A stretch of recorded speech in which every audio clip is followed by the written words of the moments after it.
Hello everyone. Before we dive in, let me share the storyline of this incredible manhwa. It follows a brilliant doctor with a scarred face who is reincarnated into a magical world, inhabiting the body of a man with the same name. Though this new body belonged to a good-for-nothing loser, our hero turns everything around with his genius and cunning. His clever strategies and relentless vengeance against those who wrong him are truly mind-blowing. You can't help but be captivated by his actions and the fantastic plot. Oh, and by the way, he has a stunning wife. Please subscribe and enjoy the video. The story begins with a man who once held the title of a miraculous healer.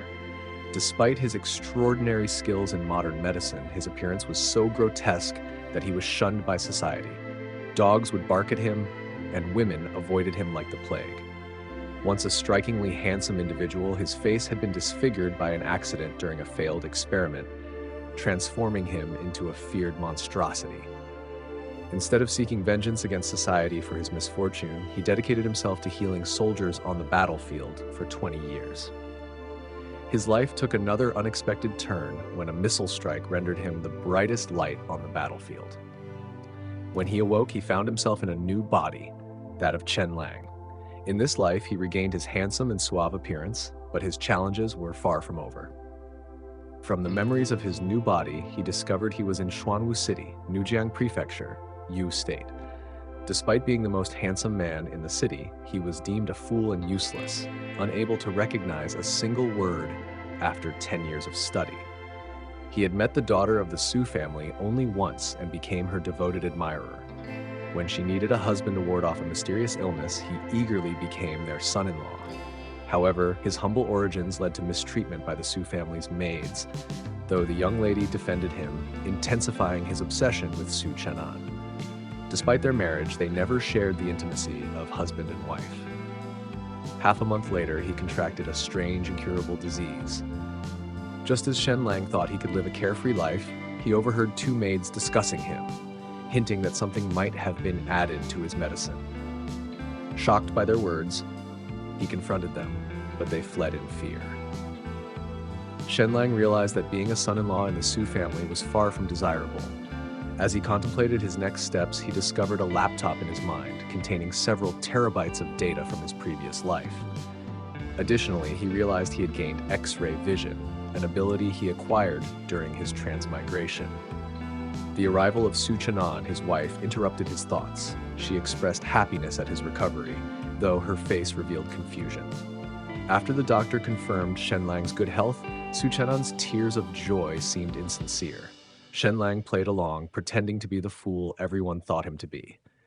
Inwardly, he suspected Su Chenan's intentions and questioned whether she was involved in altering his medicine. She mentioned his parents' concern and their desire to take him back, subtly hinting at her wish for him to leave. Shen-lang, pretending not to understand, realized she underestimated him. Just then, a man entered, declaring Su Chenan his fiancée and demanding Shen-lang leave. Shen-lang felt numb, recognizing the Su family's plan to discard him now that they no longer needed him. Determined, he agreed to leave, understanding that his true target was the powerful Ji Mulan from the Count's mansion. As he left, he overheard a conversation about the Shu family's proposal to the Ji family, sparking his interest in Ji Mulan. He resolved that Ji Mulan would be his new target for securing a wealthy and influential marriage. Shen-lang was driven out to cleanse the Su family of the scandal of Su Chenan's broken engagement. They pinned all the blame on Shen-lang.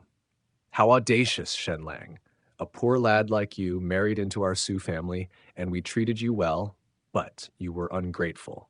Not only taking money from the house multiple times, but also bothering our maids. By rights, you should be punished, but the master is merciful and spared your life, annulling the marriage between you and the young lady and expelling you from the Su family immediately." Shen-lang was indifferent and even narcissistically checked himself in the mirror.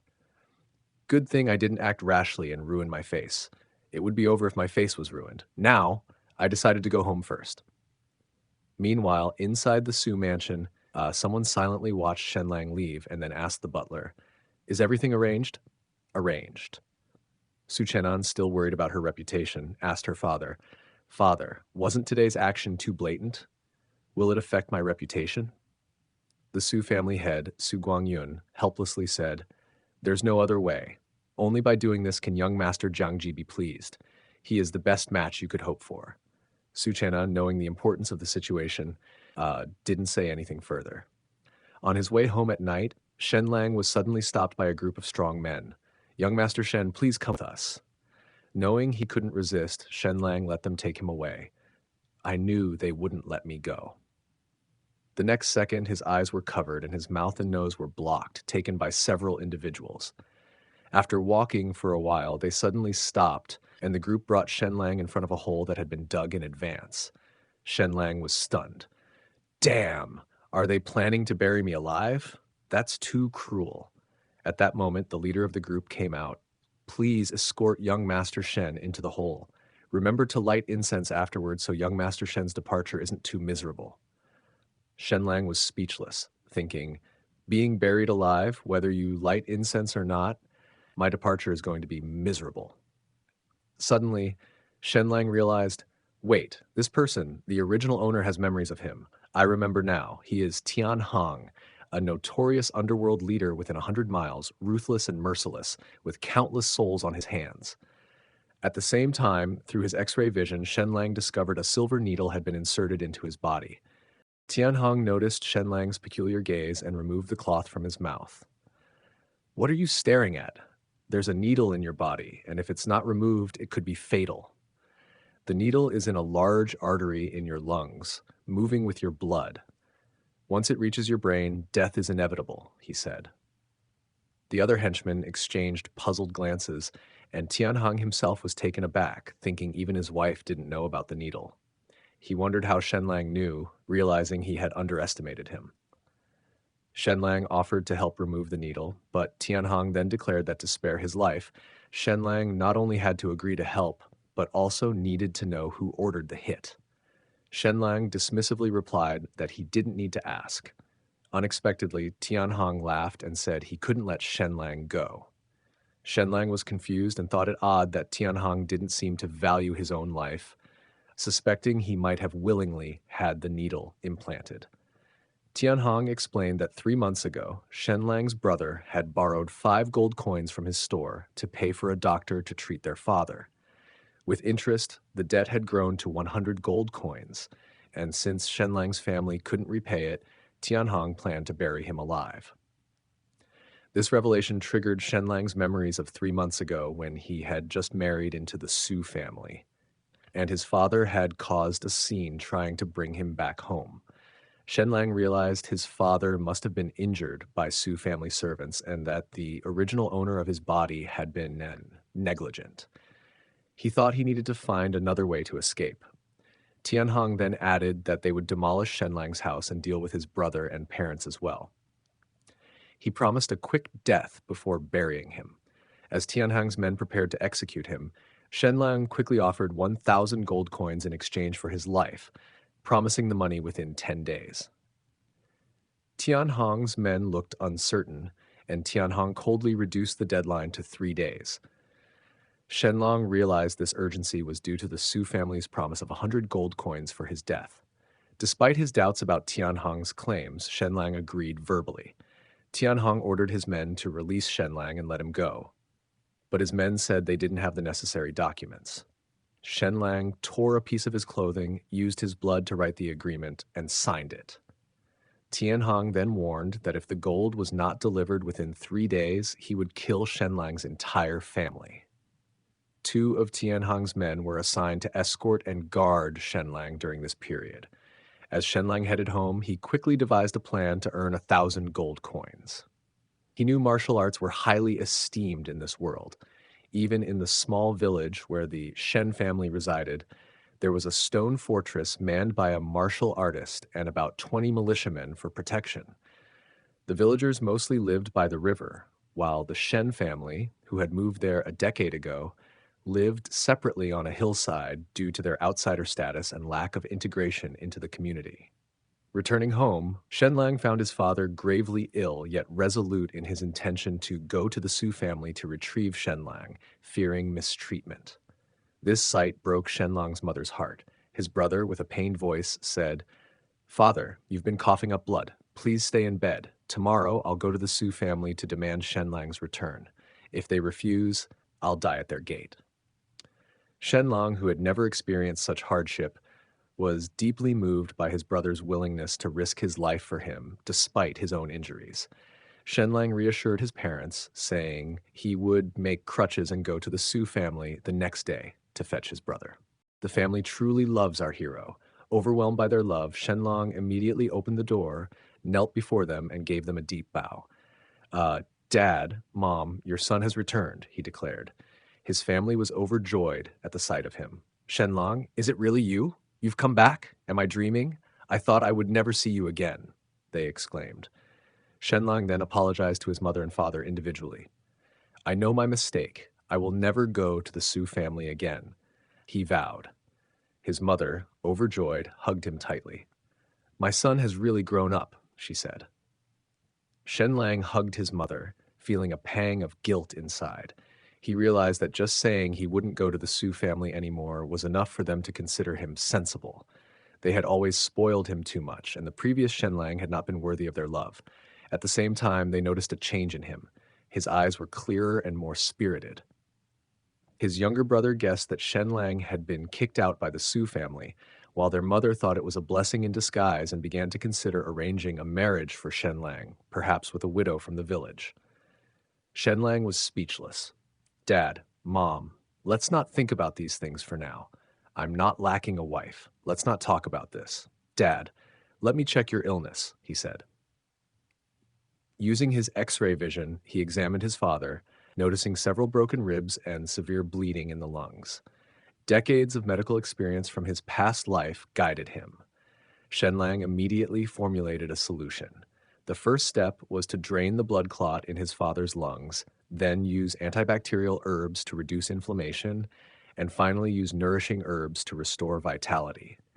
He assured his father that he would recover in a few months with this approach. Then Shen-lang looked at his brother's broken leg. After using X-ray vision, he sighed in relief. The injury was starting to inflame, which could cause serious problems if delayed further. Luckily, the bone break was clean and hadn't damaged any major blood vessels.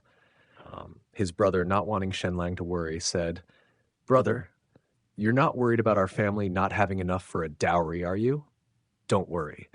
After lying down for 10 days to half a month and recovering, I'll go to the city to earn money by throwing myself under carriages to extort money. Shen-lang face-palmed. I thought only the old folks were crazy about spoiling their son. I didn't expect you, my brother, to also risk your life to spoil your older brother. Brother, this is not a good trend at all, Shen-lang said, flicking his brother. Scamming people? If you don't get that leg treated soon, you're done for. When did you get injured? The day before yesterday, I tried to go to the Su family to check on you, but I didn't even make it through the door. On the way back, I was ambushed, but thanks to my heroic counterattack, only my leg was broken. That Su family is really ruthless. They're no good. It's okay. I can heal it, Shen-lang assured him. The next day, Shen-lang spent the entire day gathering herbs. After returning home, he set up a makeshift operating table and began treating his father. Thanks to Shen-lang's superb medical skills, the surgery was very successful. This operation amazed Shen-lang's mother and the rest of the family, especially his mother. My son is so capable. We won't consider marrying him to a widow anymore, she said. His father agreed. Yes, a person like our son should aim for the world. In the future, we'll open a clinic to save enough money and then marry the village chief's daughter, his father said. Later, Shen-lang said, I'm going to step outside for some fresh air. Outside, Shen-lang was warned by Tianhang, your family seems really happy, but you only have 2 days left. Don't forget, if you can't produce the 1,000 gold coins, your entire family will suffer. Shen-lang was stunned by the reminder. There goes my good mood, he thought. As soon as he entered, his mother brought a basin of water for him to wash his feet. Shen-lang quickly took the basin. I can do it myself. I can do it, he insisted. His mother looked like she was about to cry. Shen-lang, what's wrong? My hands are clean. Didn't you used to love having me wash your feet? Shen-lang, feeling helpless, thought it seemed like the fool Shen-lang always had his mother wash his feet. If she thinks I've become accustomed to a life of luxury at the Su family and look down on her, how heartbroken she would be. Well then, he put his feet into the basin, enjoying the care from his family. In this life, I never thought I would find such a loving family. From now on, you are my real parents, my real brother. The useless Shen-lang, whatever I owe dad, mom, and brother before, I will repay with my whole life, he vowed. But the immediate task was to get through the current crisis. The next day, someone knocked on Shen-lang's door. Tianhong and his friend came over. It's urgent. Time to make money, they said. Shen-lang, what's wrong? His mother asked. To avoid worrying her, Shen-lang said, Mom, it's nothing, just two of my friends. Shen-lang's mother warmly invited them in. If you're Shen-lang's friends, come in and have some porridge with us. They cooperated with Shen-lang, pretending to be his friends. No need. We've already eaten. Thank you, ma'am, they said. Seeing this, Shen-lang was bewildered. Why are you suddenly so sunny and enthusiastic? He asked Tianhang. Shen-lang then prepared an excuse to leave home to make money. Mom, I'm going to the city with friends. I heard there's a very impressive teacher at the school, he said. Worried Shen-lang might get hungry, his mother gave him the last egg before he left. Eat this if you're hungry, she said. Shen-lang felt conflicted. Aren't there only 2 eggs for the whole day? Those 2 are patients. Mom, being so partial could cause problems, he thought. Later, on the way to the city, Shen-lang and his companions unexpectedly ran into 2 people. Tianhong seemed to know. Uncle, why don't you visit our house? My dad misses you. He was just saying yesterday you hadn't come over for tea. Even though you owe our family a bit of money, please don't be a stranger. You and my dad are like brothers, not just friends. The man broke out in a cold sweat. I'll go tomorrow. I'll be there tomorrow, he stammered. Unexpectedly, the next second, Tianhong grimly pulled them aside. Uncle, my dad said you don't have to pay back the money you owe our family. That's very kind, too kind. You and my father have been friends for over a decade, as close as brothers. What's this bit of money between us? I used to eat at your house every other day when I was a kid, Tianhong said, leading the men towards some bushes. Not long after, Tianhong came back alone and told his henchmen, take care of these 2 bodies. Shen-lang's pupils contracted sharply. Is this how you deal with debtors? He wondered. On the journey that followed, Shen-lang learned they had originally borrowed just 3 gold coins, but with compounded interest, it grew to 25 gold coins, which they could no longer repay. Moreover, one of them had a friendship of over 10 years with Tianhong's father. Tianhong also warned Shen-lang that he would not show mercy. Shen-lang, I know you were stalling for time. Thinking of making 1,000 gold coins in 2 days is utterly a fool's dream. Why don't I put you out of your misery now and not waste my 2 days? How about it? 1,000 gold coins might be the savings of hundreds of families over decades. For an ordinary poor boy, earning so much in 2 days is indeed unlikely, he said. Yet Shen-lang declared, but I am not an ordinary person. I don't need 2 days. Today is enough. Within 3 hours, I will earn those 1,000 gold coins. Soon, Shen-lang and Tianhong arrived at the busiest commercial street and stopped in front of a loft building. In front of the loft were the words, Jinshu Store, written. Shen-lang's money-making plan started here, which was also the beginning of his revenge against the Su family. Similar to the Su family, the Lin family of the Jinshu Store also dealt in silk and fabric, but was slightly smaller in scale. However, the Lin family was also a well-known, wealthy family in the city. Most importantly, the Lin family was the Su family's competitor. Shen-lang immediately said to the servant, tell your master I want to make a big deal with the Lin family, which could make him earn at least 5,000 gold coins more every year. The servant looked at them with a mocking expression. 5,000 gold coins? Are you joking, sir? At this moment, Tianhang stepped forward. I am Tianhong from the Black Clothes Gang. Please summon the Lin family head to discuss a business matter. Seeing this, the servant could only hurry to let them in. Inside the hall, the person in charge was Lin Ma, the owner of the Jinshu store. Do you two have a big business to discuss with me? He asked. Shen-lang got straight to the point. Yes, a big business that can make at least 5,000 gold coins more for Manager Lin each year. I have a formula to sell to Boss Lin for 2,000 gold coins.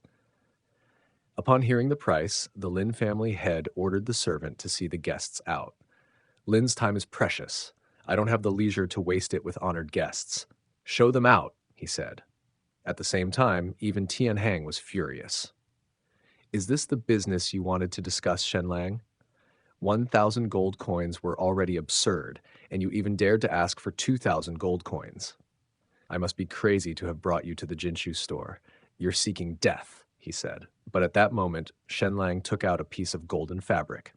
Boss Lin, look at the color of this silk. Is it worth 2,000 gold coins? After the Lin family had examined it, his face was immediately shocked. How is this possible? It's gold and yellow. How can this be? He exclaimed. What made the Su family prosperous is because their silk is so brilliantly yellow that it is exclusively supplied to the sovereign. Manager Lin, imagine what would happen if you presented this perfect golden yellow silk to the Sovereign Weaving Bureau. The Su family would be swept into the dustbin of history, and your Lin family would become the new wealthiest in the city, Shen-lang explained. As expected, the business owner questioned, but how can I believe that you created this dye? It's entirely possible that you just found this piece of silk. Shen-lang responded confidently, I've brought the materials with me. Give me an hour, and I will produce this golden yellow dye for you, guaranteed to be even better than the last. The owner agreed. Good. I'll allocate the entire backyard to you. Ask for anything you need. As long as you can produce this dye on the spot, proving the formula is indeed yours, then we have a deal. 2,000 gold coins, no bargaining. Tian, standing behind, whispered, You can actually take revenge on the Su family and earn gold coins at the same time. Yesterday, when Shen-lang was concocting herbal medicine, he had incidentally produced the golden yellow dye. The process was quite simple. Boil Sephora japonica to extract the yellow juice, add alum, and continue boiling until the yellow turns into a bright, noble, shiny, and glittering golden color. The dye was made. The yellow dye made from gardenia in this world was pale and not as bright compared to Shen-lang's. It was worlds apart.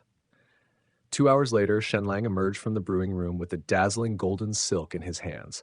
The Lin family head was truly shocked and immediately prepared a box of gold coins. The money is here. Where's your formula? Shen-lang handed the formula to the Lin family head. Here's the formula. I wish you, Boss Lin, an early victory over the Su family and to take their place. Lin Ma personally took the formula for verification. Just an hour later, the golden yellow dye was produced. Shen-lang was about to say goodbye when a loud shout came. How dare you, Shen-lang? The head of the Su family walked in, furious. You actually dare to sell my Su family's secret formula? Shen-lang was instantly stunned and immediately turned his gaze to the Lin family head. Don't forget to hit the subscribe button and ring the bell for more updates and content. Hey everyone, just a heads up, both characters share the name Tian, so I'll be addressing them similarly, just letting you know so there's no confusion. The head of the Lin family didn't deny the accusation and responded casually, I'm sorry, young Master Shen, my son is studying at the Southern Sky Martial Arts Academy. Jiang Ji, the Su family's son-in-law, is the guard commander of Xuanwu City, and his father is the prefect of New River County. Shen-lang's expression darkened. So, the Lin family plans to use me as a pawn to help your son succeed in his exams, gain favor, and later do business with the Su family. What a clever scheme. The head of the Su family, with anger in his eyes, shouted, Useless Shen-lang! You idled away in my household, flirted with the maids, and even dared to steal our expensive new formula. I've never seen anyone as despicable as you. Su Chenan, with tears streaming down her face, added, Shen-lang, I'm so disappointed in you. If you needed money, you could have asked me. Why did you resort to this? They appeared as victims, reporting the matter to the authorities. Esteemed officials, today Shen-lang stole our dye formula and tried to sell it, nearly causing us significant losses. Please seek justice for us. Su Chenan continued, pretending to defend Shen-lang. Father, don't do this. Give Shen-lang another chance. Shen-lang, tell the officials if you stole the formula because you couldn't accept being abandoned by me. If you confess now, we might overlook this moment of confusion. Shen-lang, with a grim expression, thought, If I confess, the Su family might not harm me on the spot to save face, but you underestimate me. He burst into laughter and challenged the Su family head. You claim I stole this gold and yellow dye, but where's your proof? You, Shen-lang, are ignorant and worthless. How could you develop a dye formula when my Su family has been perfecting yellow dye for decades? So you have no evidence, right? Shen-lang proposed a live competition.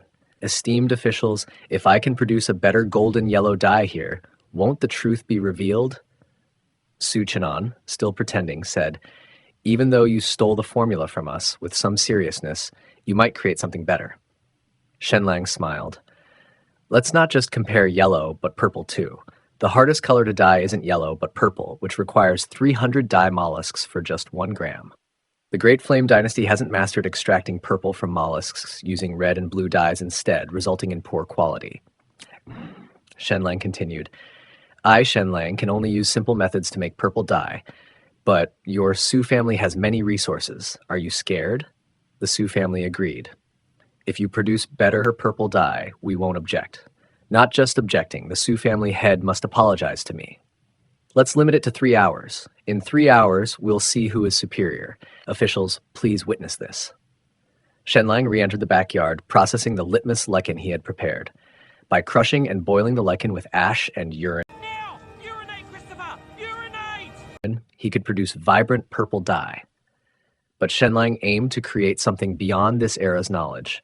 Watch me surpass the Su family with something unprecedented. 3 hours later, the Su family displayed their purple silk. The craftsman introduced it. Master, Miss, this is our new purple dye, extracted from a type of purple grass. Everyone was amazed. The color is purer and brighter. It's a significant improvement. Su Chenan had the craftsman show the golden silk formula to the officials. The craftsman presented the formula. Esteemed officials, my family has researched yellow dyes for generations using many materials, including Sephora japonica. Here are my original records. Su Chenan added, Chief Clerk Wong, this notebook from Craftsman Su's father shows old handwriting, hard to fake. The officials confirmed the notebook's age and believed Shen-lang stole the formula. As they were about to apprehend him, Shen-lang stepped out and glanced at the Su family's purple silk. Your family can produce good purple silk. Is this your confidence? He then presented his purple silk. Look at my purple silk. The color made everyone's eyes widen. Unlike the Su family's dull purple, mine is bright and pure. Shen-lang challenged them. Master Su, Su Chenan, surely my purple dye wasn't stolen from your family, right? This made Su Chenan uneasy. How does Shen-lang know about dyes now? Shen-lang then pulled out his trump card, rainbow silk dyed in red, orange, yellow, green, blue, indigo, and purple. The officials were captivated by the stunning silk. Examination, marveling aloud at the colors. These colors are just too natural, too ingeniously beautiful. How did you manage this? As Shen-lang presented the rainbow silk, the head of the Su family was already speechless. Seizing the moment, Shen-lang immediately asked the officials for justice. Official Wong hesitated before turning to the Su family head and asking, can you confirm whether this purple dye and rainbow silk were stolen from your family by Shen-lang? However, the Su family head, unable to face the situation, chose to leave in silence. Su Chenan, suppressing her anger, apologized to Shen-lang. Sorry, due to some misunderstandings, we wronged you. Farewell. But in her mind, she was fuming. How dare he oppose a relative of the county prefect? Once I return, I must speak to Jiang Ji. We cannot allow any officials hostile to the Su family to remain in Xuanwu City. And that Shen-lang, how did he suddenly master so many dyeing techniques? Of course he is. He's a genius. As Shen-lang left the brocade and embroidery pavilion, Su Chenan appeared before him, her expression tinged with sadness. Shen-lang, I underestimated you before. I didn't expect you to learn dyeing for me. You really put in the effort. Why didn't you tell me before? She asked, her voice laced with a mix of regret and manipulation. You can come back to the Su family if you contribute 10 gold coins every month. Shen-lang was unimpressed. You, Su Chenan, are too narcissistic. Do you think I, Shen-lang, would learn dyeing for you? The foolish Shen-lang from before might have done such a thing, but not me. Su Chenan, undeterred, continued, as long as you hand over the purple and rainbow dye formulas, I can prepare the best dyeing room for you. You can devote yourself to the craft and become an outstanding artisan. Don't you love me? Aren't you willing to do everything for me? This way, you can help me. Shen-lang completely ignored her, thinking, I could despise and trample on you, yet you would still adore me as usual. When I'm useless, I'm kicked out, but when I'm valuable, I'm hurried back to be a beast of burden. What kind of persona is this? Unexpectedly, Suchinan's next words struck a chord. Don't forget, you still owe Tianhong 1,000 gold coins, she said, her eyes gleaming with malice. Shen-lang's pupils narrowed. How do you know about the 1,000 gold coins? He demanded. Suchinan replied coldly. If the Su family doesn't see the purple and rainbow dye formulas before dark today, Shen-lang, you know what will happen. Shen-lang realized the gravity of the situation. Tianhong must have already told the Su family everything. Even if I hand over the gold coins, it's meaningless. The Black Clothes Gang and the Su family will definitely make their move tonight, threatening my family's lives to force me to hand over the formulas. And even if I do, unless I spend my life as a servant for the Su family, my family won't have peace. I must solve this problem once and for all. Just then, the sound of intense hoofbeats filled the air. Shen-lang pushed through the crowd to see a cavalry troop approaching, led by none other than Jean Mulan. His heart swelled with hope. Wife, you saved me once 3 years ago. How about saving me again and taking me home? The galloping horse brushed past Shen-lang, knocking him to the ground. Seeing that she had hit someone, Jean Mulan immediately dismounted and approached him. Astonished by his appearance, she exclaimed, "What a handsome man! And he seems somewhat familiar." She placed her jade hand near Shen-lang's nostrils to check his breathing. His breathing is steady. The injury isn't too severe. Then, with kindness in her heart, Jean Mulan ordered her men, take him back to the Count's mansion for treatment. We cannot let innocent civilians die under our hooves. Shen-lang sighed in relief, thinking, the moment to decide my fate has arrived. Whether I can save the Shen family, eliminate the Su family and Tianhong, and enjoy a life of luxury and honor depends on my performance from now on. The scene shifted to the Xuanwu City Count's mansion, located in a castle estate about 20 miles from Xuanwu City. Despite the wealth of the Su family, their residence was nothing compared to the grandeur of the Count's mansion, which had been home to the Jean family for centuries, with lands once spanning over 5,000 square kilometers. Inside the Count's mansion's council hall, Jean Mulan, dressed in casual attire, paid her respects to her parents, Xuanwu City Count Ginga and Countess Su. Jean Mulan has returned. How was the martial demonstration, princess? Asked Count Ginga. Jean Mulan replied with a fist salute. Father, the martial demonstration went well. We did not disgrace the Jean family. However, our family is in a precarious situation.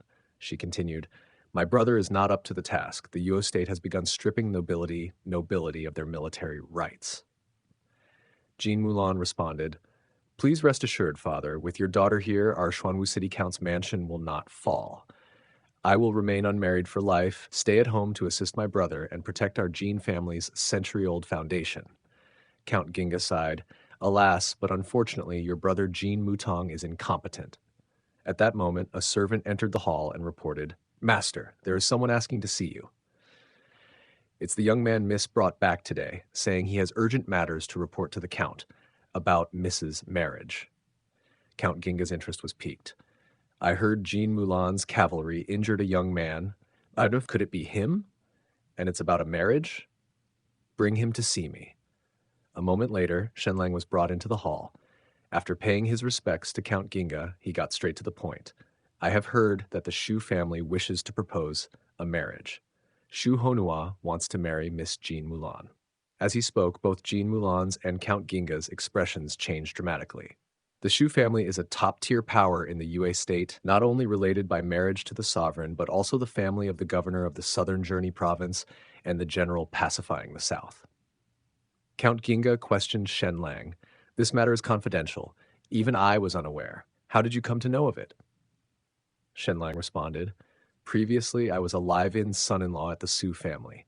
Su Chenan and her new fiancé Zhang Qi thought of me as a fool, so they discussed this matter openly in front of me. At the same time, a servant informed Count Ginga about Shen-lang's background. Just 2 days ago, The live-in son-in-law Shen-lang was caught stealing family valuables and harassing maids, which is why he was expelled from the Su family. Hearing this, Count Ginga became skeptical. This young man's theft and harassment might be false, but his entry into the Su family purely out of vanity and his being a lazy good-for-nothing who relies on his looks are likely true. However, there was no time to lecture him now. It was better to first verify the truth of this intelligence. So Count Ginga ordered someone to investigate, immediately dispatching several teams to scout along all the official roads.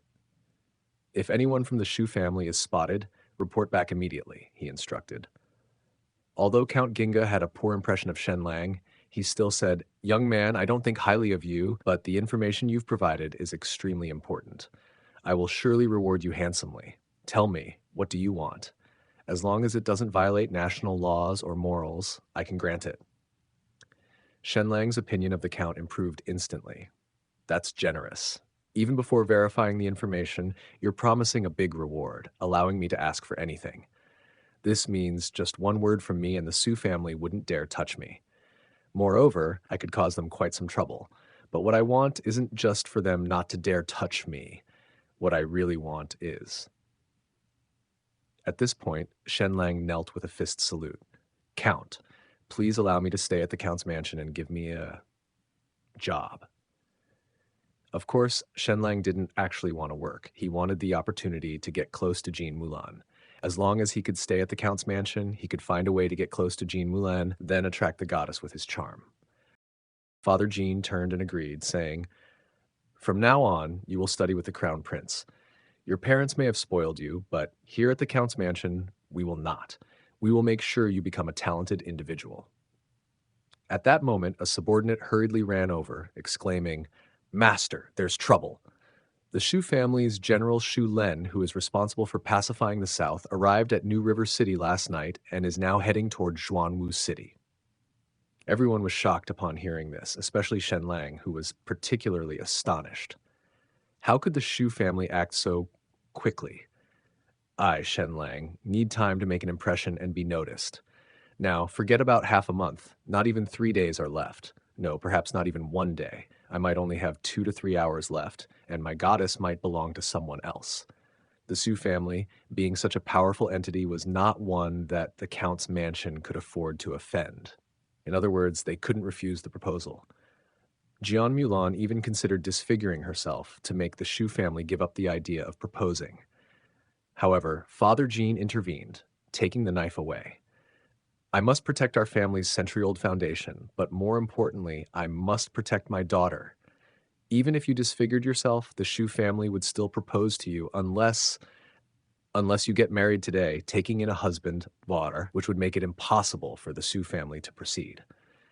Yet Father Jean was still reluctant to sacrifice his daughter's happiness. "Mulan, Shuang is a promising man and would make an excellent husband. I cannot sacrifice your happiness for the sake of family interests. Would you reconsider?" Jean Mulan knelt down and said, "Father, contributing to the family is my greatest happiness. My brother may not be able to uphold our ancestral legacy, so I will not marry out." Seeing this, Father Jean sighed deeply and agreed to the marriage, writing down 5 names and ordering his men to invite these individuals to the mansion for Jean Mulan to choose from. Shen-lang, eager not to let his goddess fall into someone else's arms, quickly said, "Count, Miss Mulan, may I join the competition too?" Then Shen-lang stepped forward to Jean Mulan and said passionately, "Miss Mulan, I also want to marry you." This made Father Jean quite angry. What's this fool joining in the fun for? But Mother Jean quickly comforted her husband, saying, "Husband, don't be angry. We've heard that Shen-lang is not all there mentally, and he's just a child. Why should we stoop to his level? Someone send this fool back home and give him 10 gold coins, but make sure to give them to his parents, not him. We'll send for him tomorrow to come to the mansion for study and discipline." Unexpectedly, Jean Mulan's eyes lit up. "Second fool, it's you." Shen-lang was confused. "Second fool, what's that?" It turned out that Shen-lang had a nickname in the village, Second Fool, because there was also a big fool in the village, making them the fool duo. After Jean Mulan had encountered Shen-lang, the name she learned for him was Second Fool. Since then, Jean Mulan had looked at him as if he were a child. Recent events had left Mulan disillusioned with the adult world's deceit and appreciative of children's innocence. This led Jean Mulan to view Shen-lang with a childlike innocence and agree to let him participate in the competition for her suitor. Seeing this, Father Ji didn't say much more. What am I worried about? Mulan is just being kind-hearted by including him on the list. It's impossible for her to choose him. Why am I getting worked up over nothing? But Shen-lang was full of confidence. Second fool it is then, as long as Jean Mulan remembers me, getting on the list of suitors is the first step to victory. Now it's my time, Shen-lang, to sweep the board. 2 hours later, 6 men were brought into 6 different study rooms to be personally interviewed by Jean Mulan for selection. Time was pressing, and Jean Mulan wanted to finalize her choice by noon and get married that evening. The first candidate was none other than Chief Clerk Wang Lan. At this moment, he was brimming with excitement. Here it comes. Soon, I will become Mulan's husband. Soon, I will share a bed with this incredibly beautiful woman. Wang Lan had known Jean Mulan for over a decade and, as a literate man of achievements, was considered a leading candidate among the suitors. Enchanted by Jean Mulan since childhood, he had given up his focus on home studies for the imperial examinations to run all the way to New River County to become a chief clerk, all for the sake of being closer to her. Jean Mulan asked Wang Lan, "What can you bring to me in the future?"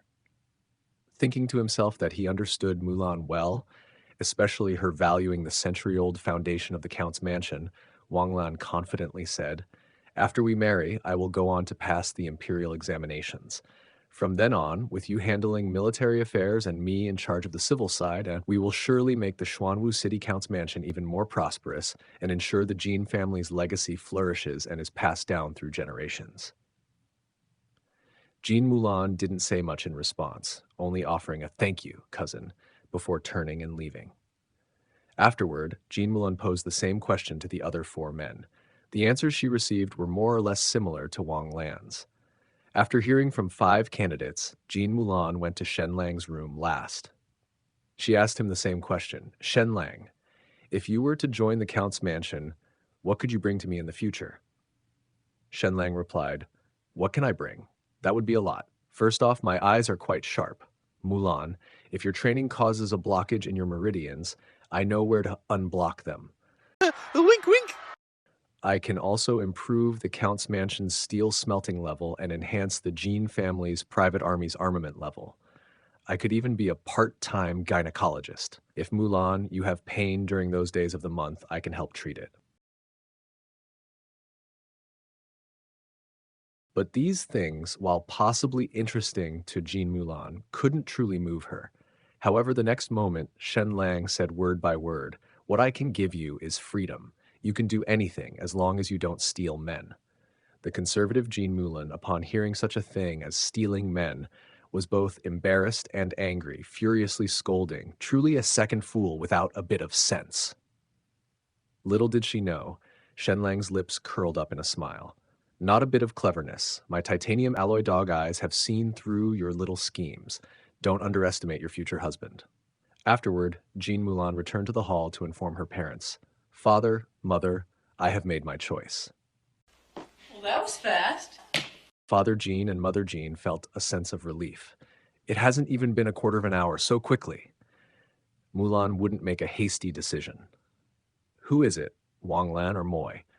Once the choice is made, I will immediately send out teams to spread the wedding invitations, and the wedding will be tonight. Under their expectant gaze, Jean Mulan hesitated for a moment, then with a slight blush said, "The husband I have chosen is Shen-lang." This statement shocked Father Jean. "Mulan, have you lost your mind? With so many outstanding candidates, you chose Shen-lang?" Jean Mulan calmly explained her reasoning. "Father, the 3 young men from our Count's mansion are my subordinates, and I cannot accept them.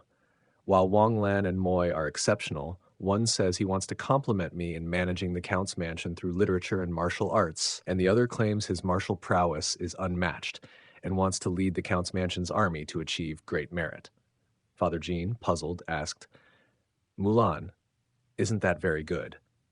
"Father, if you were still here, it wouldn't be a problem. But what if one day you're not? What if my husband harbors ambitions for the Count's mansion's power? What would happen to me? What about my brother? Shen-lang gave me hope.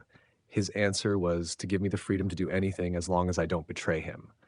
With him as my husband, our Jean family's legacy will surely be secure. Please, Father, give your consent. Father Jean still had reservations about Shen-lang's reputation, but Mulan argued that this might actually be an advantage. If I marry too well, the Shu family will certainly be uneasy. But if I marry someone with a less than stellar reputation, they might be less concerned. Besides, Shen-lang is also very charming. Despite her arguments, her parents still felt conflicted, but found themselves unable to change the situation. Father Jean, frustrated, expressed his disappointment by striking a wall and blaming his son for lacking ambition. His frustration was so intense that he ordered a whip, intending to take out his anger on his own son. Mother Jean, though concerned, didn't stop him and even considered participating. At this moment, Shen-lang received a message from Jin Zhang. Master Shen, please come to the guest room with me. I will go to fetch your family shortly. Shen-lang couldn't help but smirk, thinking, I've finally become the unexpected son-in-law. Shu family, Black Clothes Gang, watch out. Revenge is coming. If I don't bring you down, my name isn't Shen. But the most pressing matter was to first ensure the safety of his parents and brother. Shen-lang stopped Jin Zhang and said, Steward Jin, can you fetch my parents as soon as possible? Someone is plotting against my family. Jin Zhang's expression suddenly turned serious. There are actually people in Xuanwu City who dare to harm Master Shen's family? Regardless of his reputation, Shen-lang is still our Count's mansion's master. Understood. I will ensure your family's safety, Master Shen. Please rest and prepare for the wedding ceremony tonight. Meanwhile, Tianheng had instructed his men to capture Shen-lang's family with a menacing ultimatum depending on whether or not they cooperated. The underground and lawful factions of Xuanwu City were both stirred into action because of Shen-lang. The righteous faction received wedding invitations, while the underground faction sought to target Shen-lang's entire family. However, they all shared one commonality: they did not know Shen-lang was to marry Jean Mulan.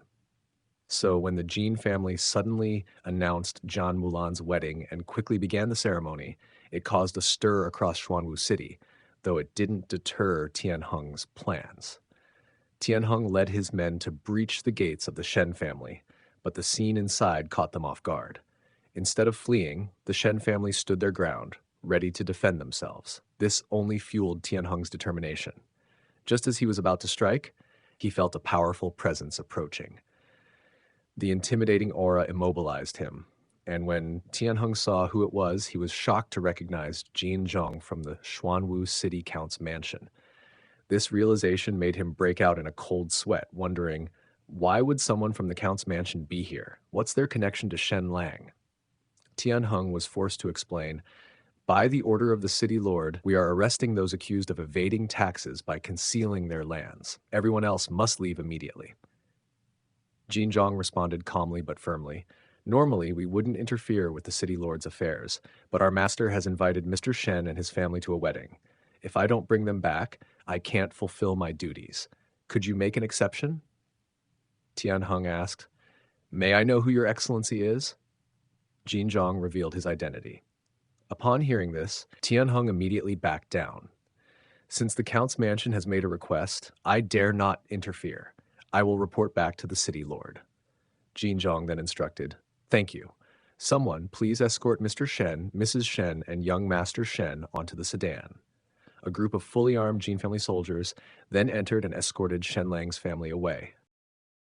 If you enjoyed my narration and found that the images align well with the story, I would greatly appreciate it if you could subscribe. Your support means a lot. Thank you. Tianheng could only watch helplessly as the people from the Count's mansion took the Shen family away. After Jin Zhang and the others left, Tianheng nearly collapsed from fear. A subordinate, puzzled, asked, Master Tianheng, what's going on? We just let their family of 3 go like that? I'm afraid the boss will be furious. Tianheng turned back and said, Do you know who those people were just now?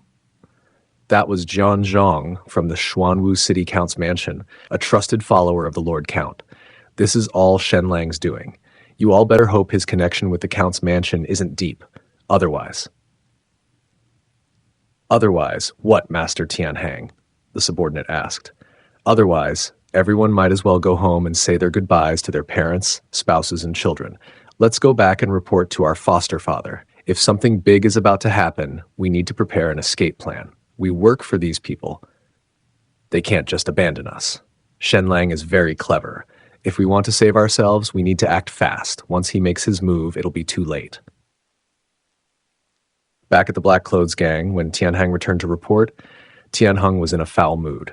He roared, "If there's not a good reason, I'll make you regret it." Tianhang hurriedly explained, Jin Zhang from the Count's mansion took Shen-lang's parents and brother away with a dozen soldiers, saying they were going to the Count's mansion for a wedding. A shock went through Tianheng. The Count's mansion's daughter is getting married today. I heard they've taken in a son-in-law.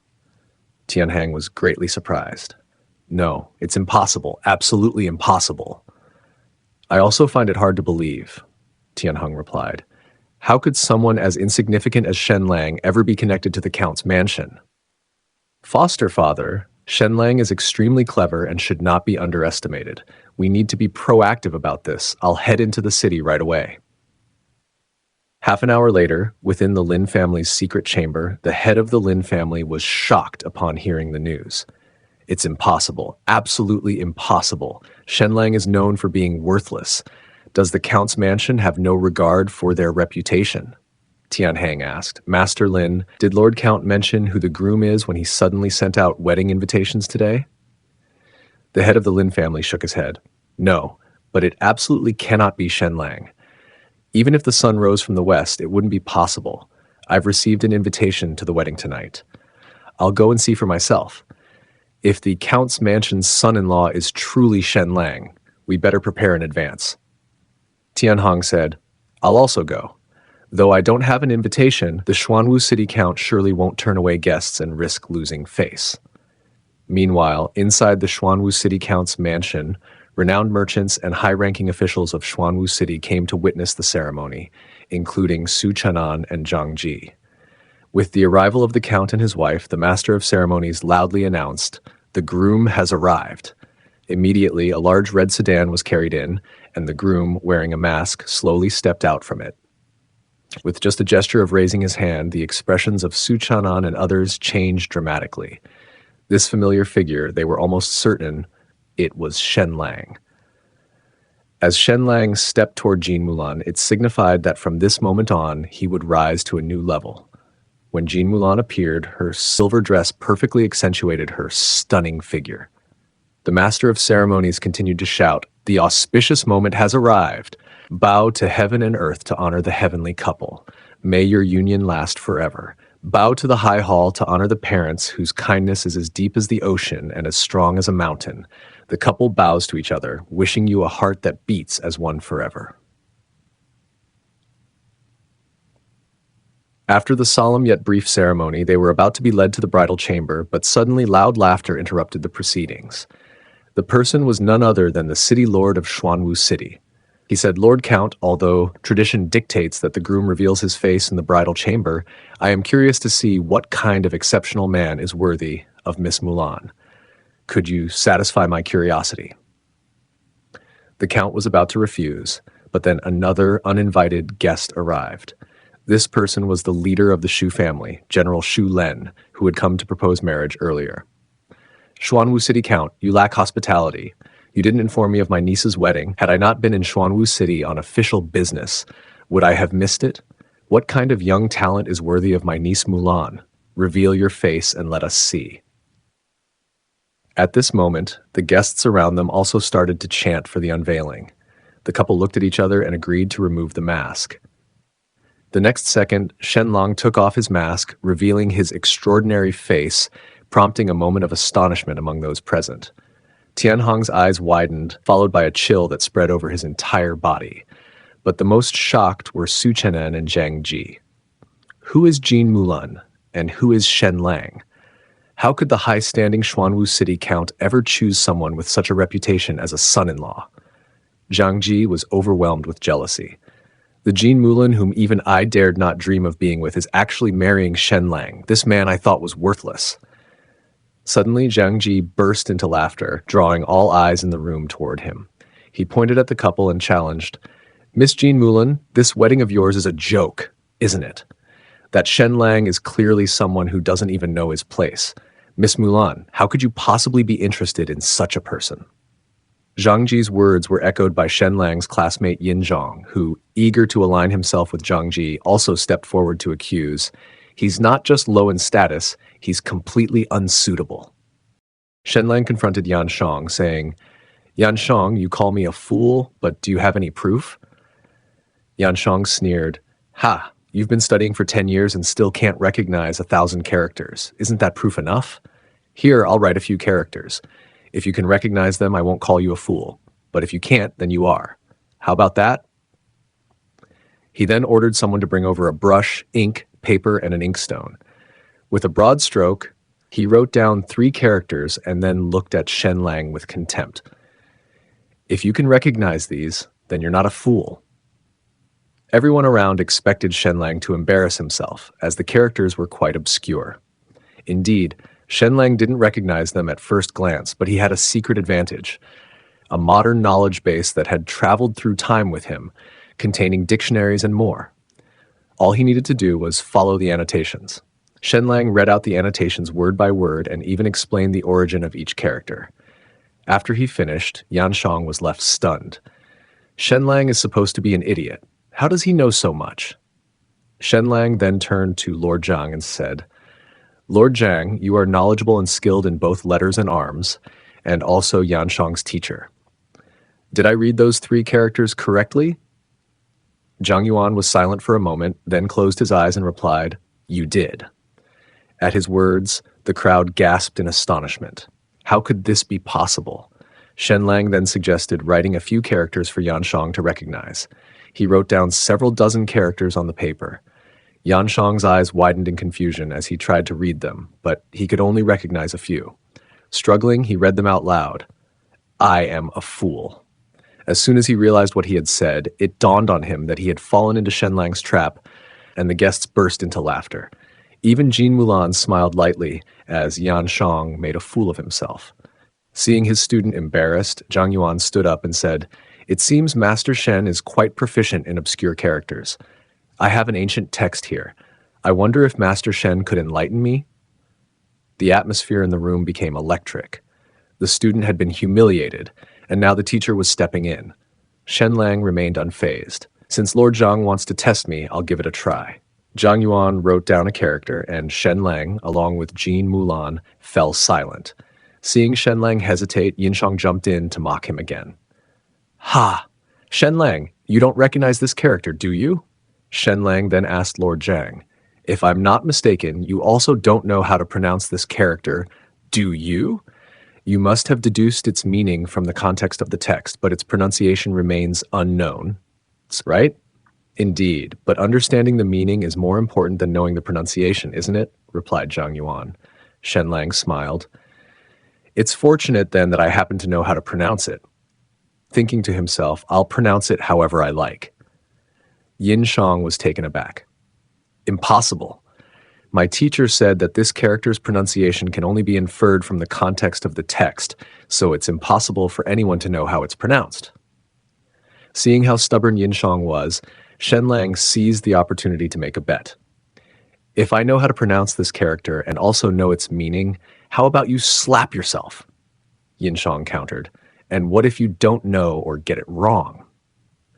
"Then I'll slap myself," Shen-lang replied confidently.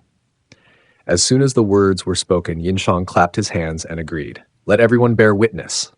Zhang Yuan did not stop the bet, as opposing the Count's mansion wouldn't have been wise. Then Shen-lang boldly pointed out, "This character is pronounced like this, and its meaning is related to thorn." Hearing this, Zhang Yuan was immediately startled, showing an incredulous expression. "This is an ancient text. How does he know that?" Seeing his teacher's reaction, Yin Shang quickly asked, "Master, he's making this up, right?" Zhang Yuan was caught in a dilemma. I could deny Shen-lang's answer, but others have studied that text too.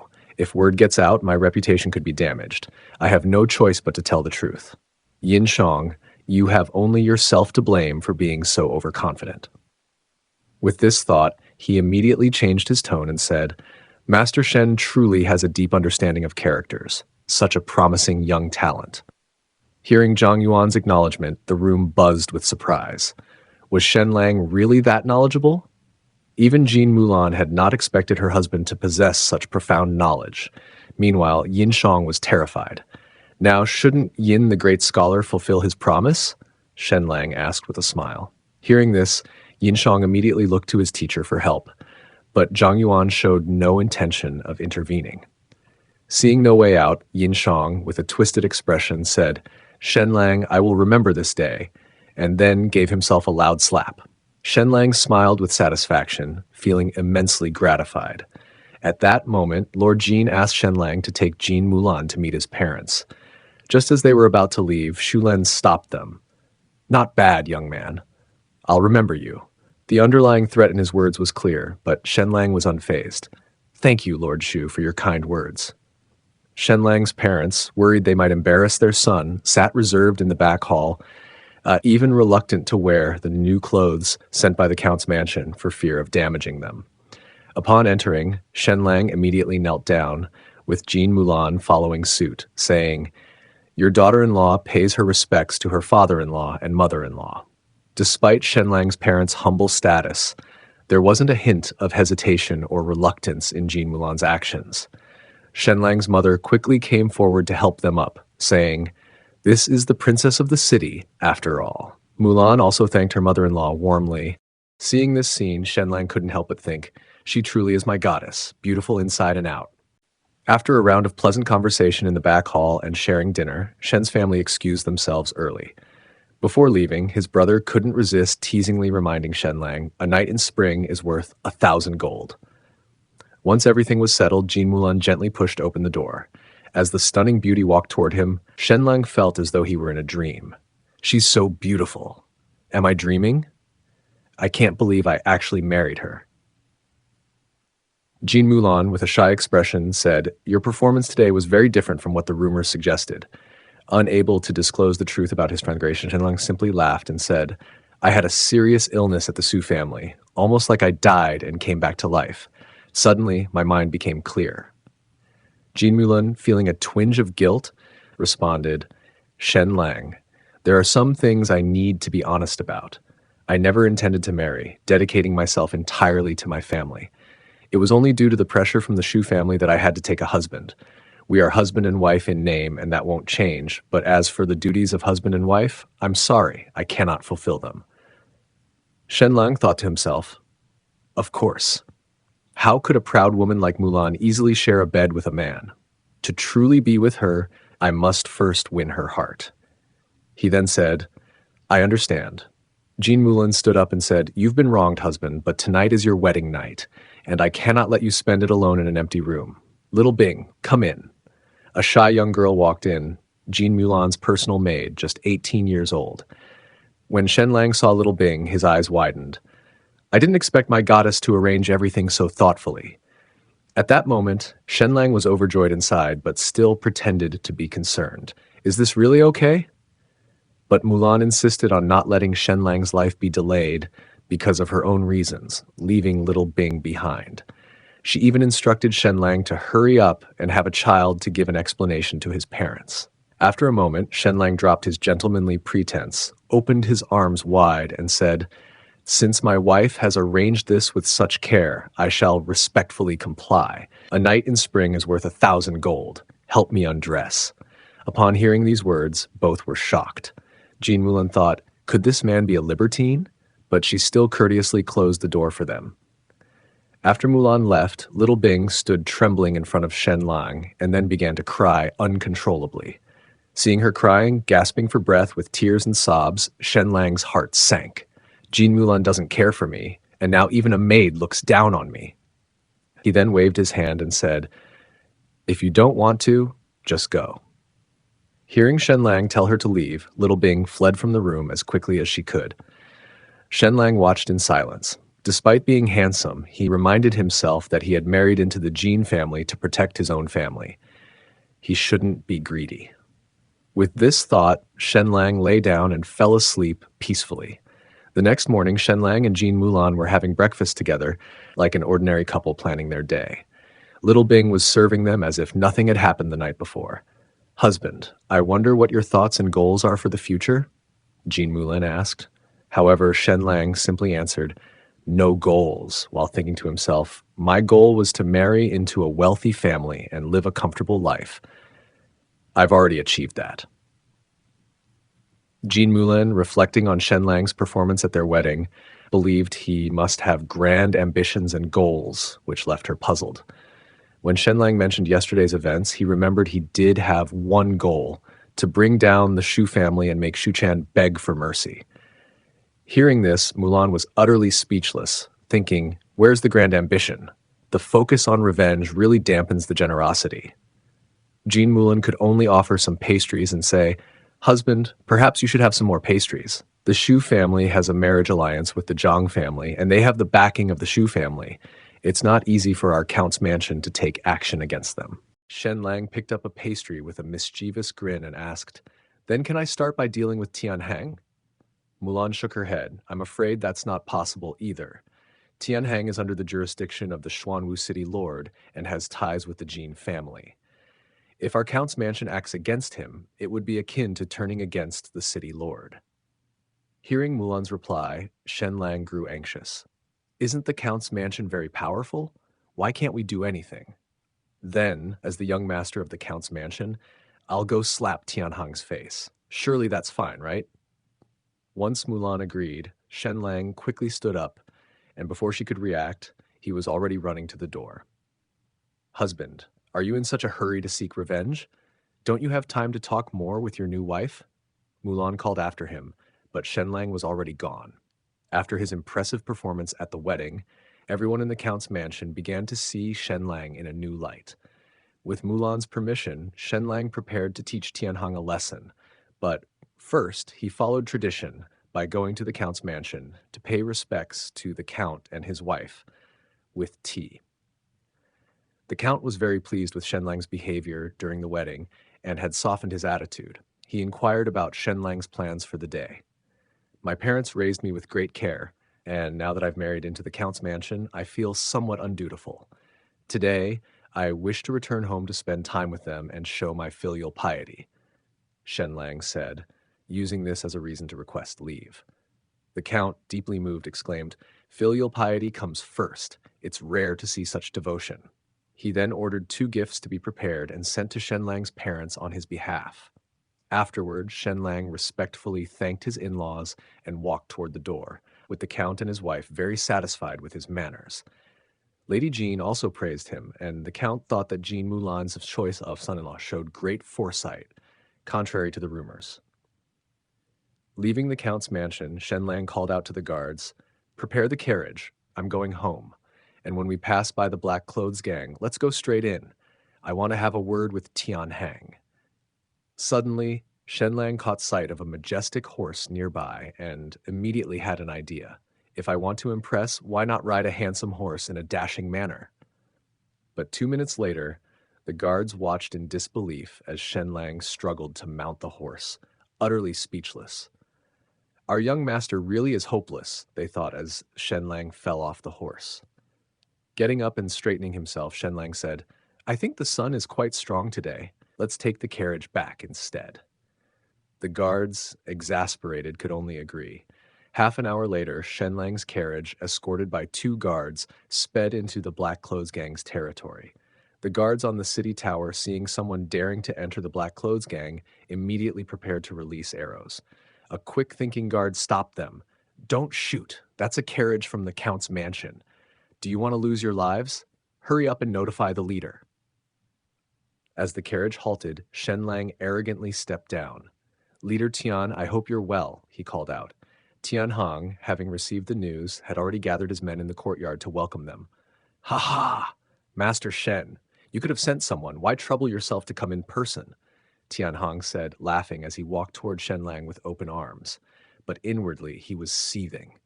Just married last night, and today he comes knocking on our door. What a petty move. He then invited Shen-lang inside for tea. After they sat down, Shen-lang got straight to the point. I'm here today for the 1,000 gold coins. Not repaying debts is dishonorable. Tian-hong burst into laughter, then took out the IOU Shen-lang had signed, called for a brazier, and burned the IOU to ashes in front of Shen-lang, smiling slyly. What 1,000 gold coin debt? There's no such thing. Seeing the IOU destroyed, Shen-lang immediately changed his tone. Leader Tian, you owe me 1,000 gold coins, and now you've burned the IOU. Without evidence, others might think I'm here to extort money from you. You didn't expect that, did you? Tian-hang was instantly on edge. What is Shen-lang playing at? He wondered. Shen-lang pointed at Tian-hang and said, So, Leader Tian, are you planning to destroy the IOU and not pay up? At this moment, Tian-hang internally cursed Shen-lang's ancestors. In all my years, I've never met someone as shameless as you. Taking a deep breath to calm himself, Tian-hang put on a bright smile and said, Oh, my memory must be failing me. I might forget to repay others, but I must repay Master Shen. He then ordered someone to bring a chest of gold coins. Shortly after, a hefty chest of gold coins was placed in front of Shen-lang. Yet, Shen-lang, looking at the gold coins, suddenly said with a mischievous smile, Since Leader Tian is being so straightforward, and we are all acquaintances, I'll forget about the interest. Seeing this, Tian-hong continued to suppress his anger and slapped 100 gold coins on the table. Brothers should settle accounts clearly. Here are 100 gold coins as interest. Please accept them. At this moment, Shen-lang silently picked up his cup to drink tea, while Tian-hang quietly watched him, wondering what trick he was planning next. After a tense standoff, Tian-hang couldn't help but ask, Does Master Shen have any other instructions? Shen-lang's demeanor suddenly changed. His expression turned serious. What about Tian-hang? Didn't he want to capture my parents and harm my family yesterday? Today, I want to break his legs. Hearing this, Tian-hong's inner rage flared up once again, his teeth grinding audibly. This pretty boy has gone too far. Tian-hong fumed, his face red with anger. He's only been married into the family for 2 days, and he's already trying to walk all over me. His nose flared in rage as he continued. Unfortunately, Tian-hong has gone to Bailin City and won't be back for a month or two. Seeing this, Shen-lang knew Tian-hang had no intention of handing the man over. He snorted coldly and prepared to leave. This visit not only bruised Tian-hong's pride, but also earned Shen-lang a hefty sum of 1,100 gold coins. As Shen-lang's carriage departed, Tian-hong furiously smashed a cup, his eyes nearly bulging with rage. He immediately ordered the chair Shen-lang had sat on to be burned. Just then, Tian-hong walked in through the back door, trying to console Tian-hong. This Shen-lang is so arrogant and overbearing. The Count's mansion will surely punish him. We might soon hear news of his downfall. Tian-hong, grinding his teeth, muttered, I didn't expect such a useless person to turn his fortunes around so quickly. He then reminded Tian-hong to stay indoors for the time being, but before he could finish, a voice came from the doorway. Tian-hong, you've returned so quickly, haven't you? Seeing Shen-lang standing there, Tian-hong was shocked. Weren't you already gone? Shen-lang replied with a cold laugh. Tian-hong, you led people to my house to capture my family. If Jin Zhong hadn't arrived in time, I dread to think of the consequences. Now, crippling your legs wouldn't be too much, would it? Tian-hong glared at Shen-lang with a menacing look, his resentment barely concealed. Shen-lang then turned to Tian-hong and said, Leader Tian, you said that as soon as Tian-hang returned, you would break his legs. Now, do it. Realizing the situation had escalated beyond pretense, Tian-hang knew there was no need for further courtesy. Fortunately, I've prepared in advance, he thought. Trading 35% of the earnings from 5 casinos for the Zhang family's support, I'm not afraid of the Count's mansion if things really get out of hand. Tian-hong slammed his fist on the table, splitting it in two. At the same time, 2 guards from the Count's mansion immediately drew their swords and stood in front of Shen-lang. Tian-hong glared threateningly. Shen-lang, don't push me too far. Shen-lang laughed. When you wanted to harm my entire family, did you consider that going too far? Tian-hong suddenly burst into laughter. Shen-lang, you're nothing but a son-in-law acting all high and mighty. Do you think the Count, who cherishes his people like his own children, will spare you? And I'm under the jurisdiction of the Xuanwu City Lord. For the Count's mansion to accuse me of any crime would be overstepping. Unmoved, Shen-lang responded darkly, Leader Tian, I'm asking you one last time. Are you willing to break Tianhong's legs? Tianhong sneered. If you're going to do it yourself, or have your guards behind you handle it. Shen-lang cast a probing look at the guards beside him, who then averted their gazes. Seeing this, Shen-lang adjusted his mood and smiled. Leader Tian, it's getting late, and I still need to visit my parents. I'll come again tomorrow. But then Shen-lang's expression darkened. Tomorrow, I will make you break Tianhang's legs in front of me and apologize. After leaving the Black Clothes Gang, Shen-lang hurried back home, where his parents were eagerly waiting. His mother rushed to greet him upon his return. After a series of concerned inquiries, Shen-lang had the guards bring the gifts inside and handed the 100 gold coins he had gotten from Tianhang to his father, suggesting they build a new house. However, his father, thinking the money was from the Count's mansion, was reluctant to accept it, fearing gossip. Shen-lang quickly explained, this is money earned from the dye formula. It has nothing to do with the Count's mansion. Rest assured, build a big house. It'll be better for me when I return, and if Mulan comes back with me, we can't possibly stay in this old cottage, right? Only then did his father agree to accept the money. Time with family always seems to pass too quickly, and soon it was evening, time for Shen-lang to return to the Count's mansion. As his family watched him leave, his mother suddenly remembered something. Shen-lang, Big Fool has gotten into trouble. You should check on him. Shen-lang turned his head in surprise. Big Fool was the only friend of Shen-lang's predecessor. Though both were considered fools, Big Fool was exceptionally kind-hearted. Whenever the village children bullied Shen-lang, Big Fool would protect him with his large frame, making their bond as close as brothers. Big Fool was born weighing 12 pounds, and though he often went hungry, by the age of 18, he had grown to over 2 meters tall. Despite his size, he was gentle, innocent, and harmless, never engaging in fights. Big Fool's life had been tough. 3 years after his mother died in childbirth, his father remarried, and since then, he was treated like an outsider, only allowed to sleep on the ground in the yard and eat spoiled cornmeal.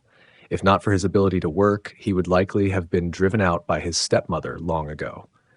Hearing that Big Fool was in trouble, Shen-lang rushed to his house and pushed the door open. "Where is Big Fool?" he called out as he entered. Shen-lang arrived at Big Fool's house and found only his stepmother and brother present. Unaware that Shen-lang had married into the Count's mansion, Big Fool's stepmother dismissively said, "Big Fool went to work," while covering her mouth with her hand. Seeing this, Shen-lang immediately pulled out a bag of silver coins and said, "Treat Big Fool better from now on." He then asked where Big Fool was. The sight of the money made Big Fool's stepmother's eyes light up, and she quickly promised to treat him better. However, Big Fool's brother looked at his mother with disdain and remarked, "Big Fool is probably lying in a ditch somewhere by now." Hearing this, Shen-lang's expression darkened. He immediately gathered his guards and set out to search the mountains. It wasn't until late at night that they found Big Fool in a deep ditch, barely alive and extremely weak.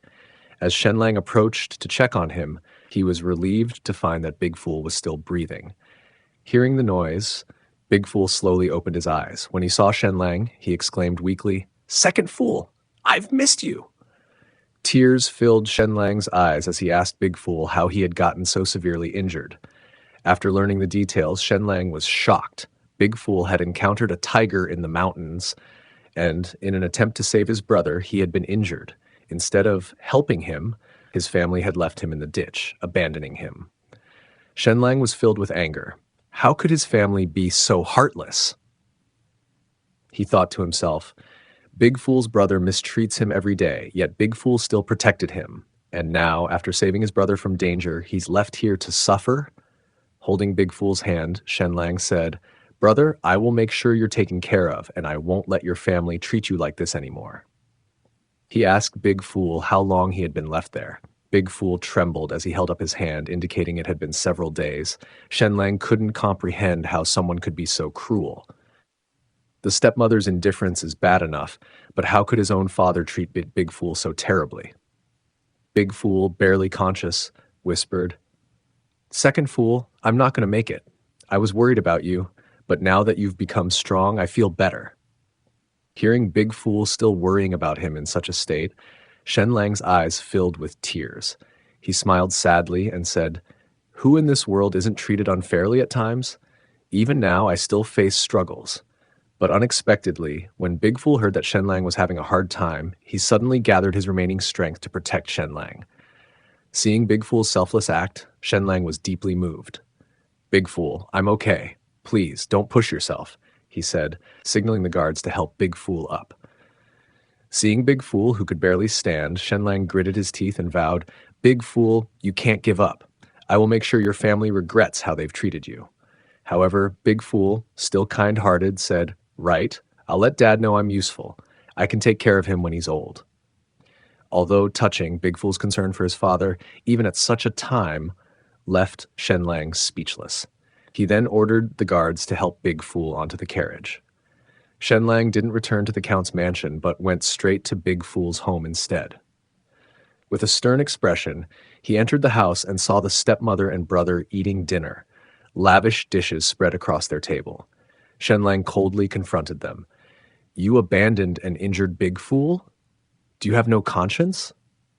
The stepmother, munching on her meal, dismissively replied, "We have no money for his treatment. Besides, it's not our fault he's so weak."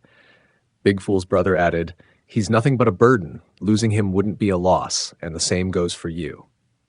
Hearing these heartless words, Shen-Lang walked straight toward them. Without waiting for their reaction, he flipped the dining table over, scattering the dishes across the floor. Then, swiftly approaching Big Fool's brother, Shen-Lang delivered a firm and resolute push, making his point clear. Come on, you deserve it. You deserve it.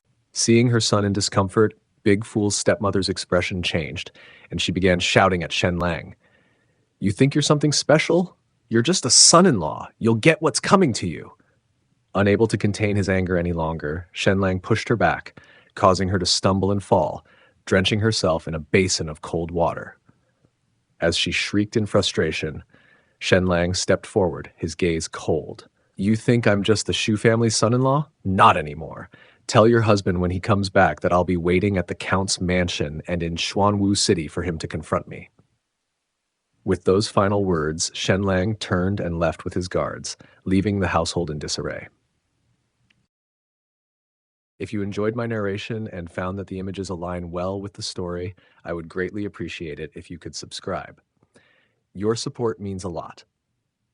Thank you. He couldn't afford to waste any more time and needed to get back to the Count's mansion quickly, where they had the best medical supplies and care available. Soon, they arrived at the mansion. Normally, as the young master of the Count's mansion, Shen-Lang should have had unhindered access. However, when they reached the entrance, they were stopped by the guards. Shen-Lang stepped out of the carriage to ask who was blocking the way. It turned out to be Jin Chen, one of the 5 candidates for son-in-law and the deputy leader responsible for internal affairs.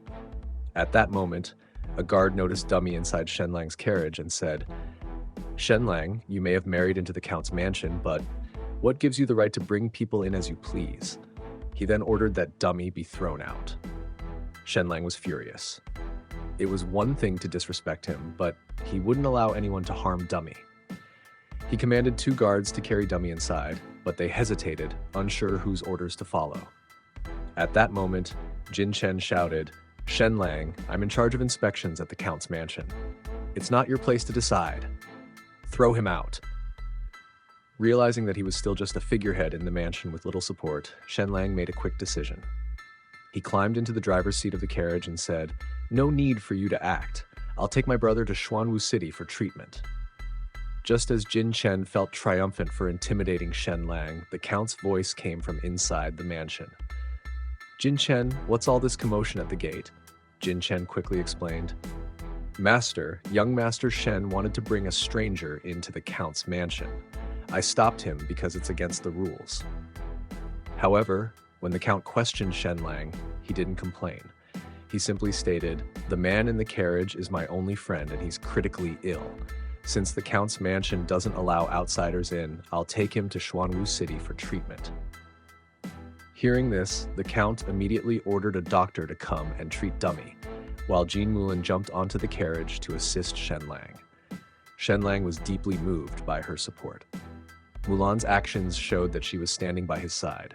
Seeing Mulan's sincere and apologetic eyes, Shen-lang realized that the Count's family now truly considered him one of their own. He was no longer alone, and the Count's mansion had become his true home.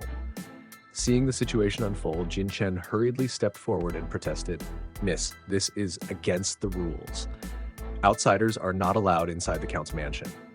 But Jean Mulan stood firm. She picked up her whip and approached Jin Chen. "Turn around," she ordered. Jin Chen looked at Jean Mulan in disbelief but saw no emotion in her eyes. Silently, he turned around, only to feel the sharp sting of her whip across his back. Even though he wore armor, the whip shattered it, leaving a painful mark. Oh, that's gotta hurt. Jean Mulan spoke coldly. "I whipped you for 2 reasons. First, for failing to help, which goes against the principles of our Count's mansion.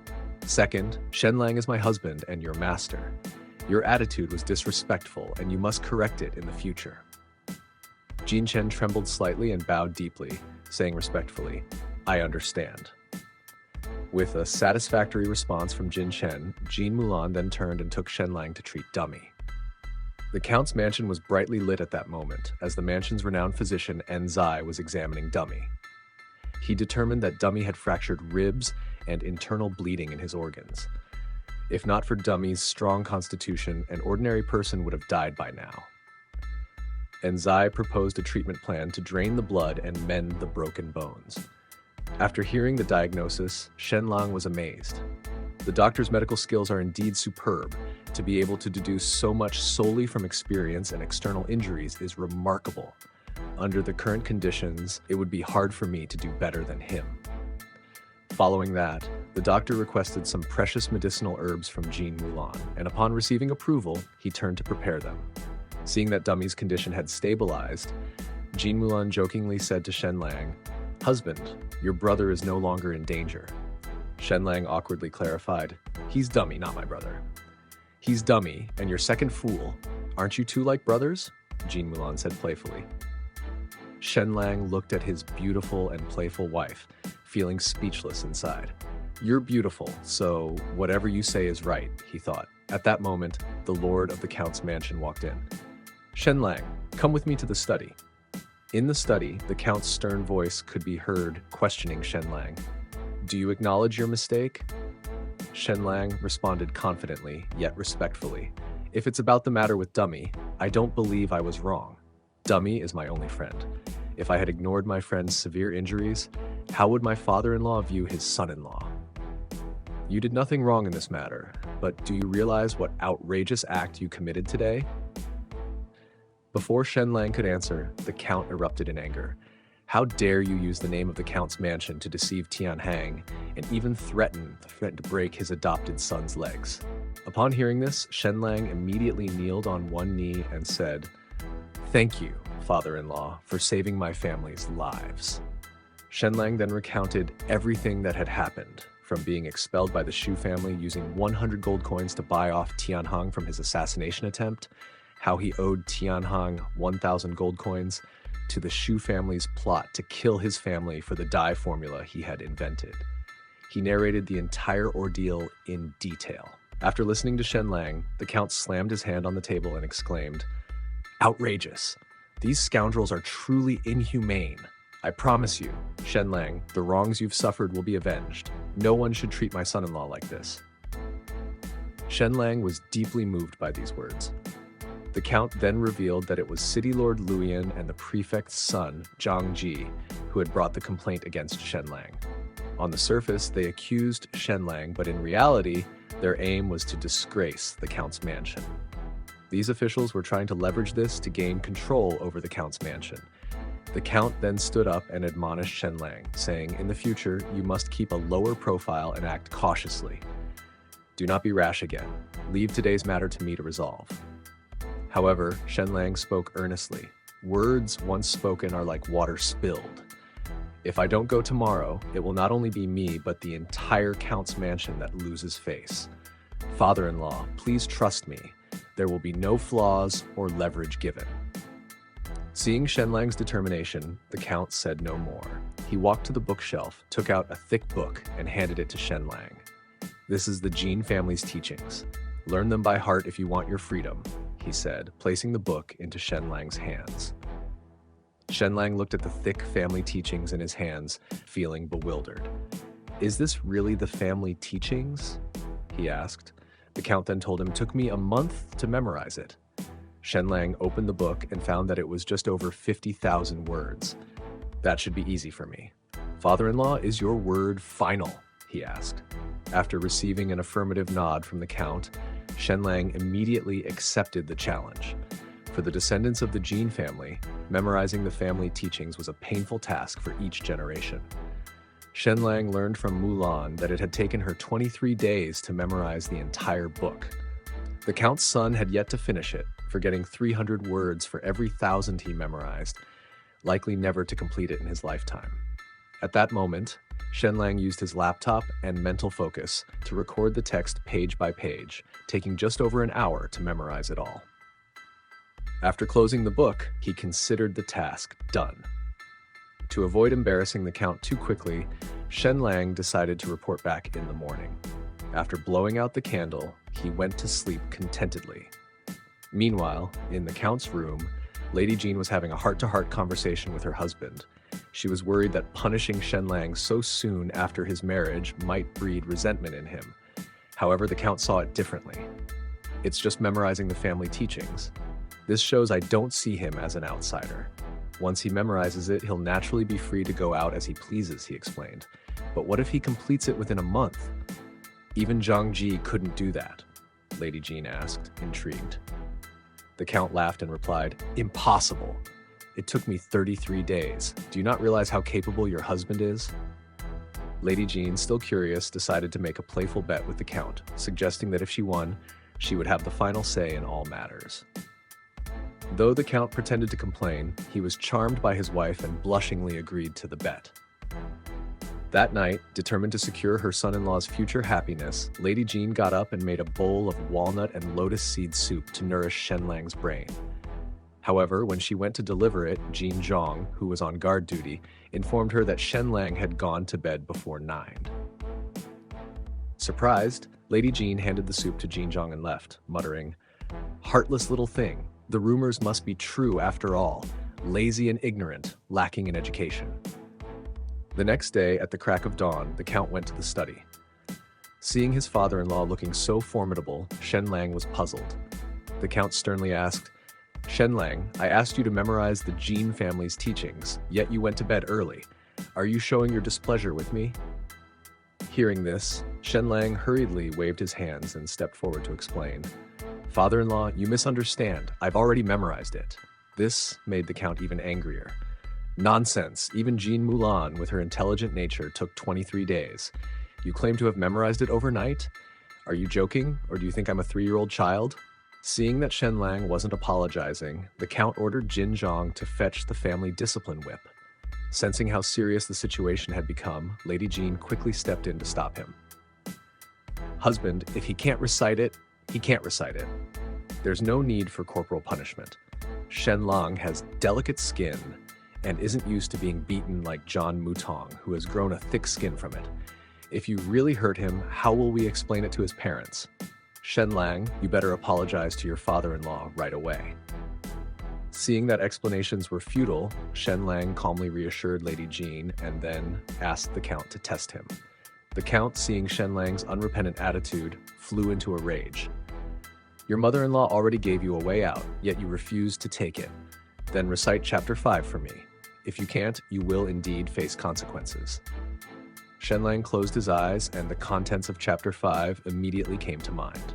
He recited it clearly and with proper intonation, accurately completing the over 2,000 words of the entire chapter.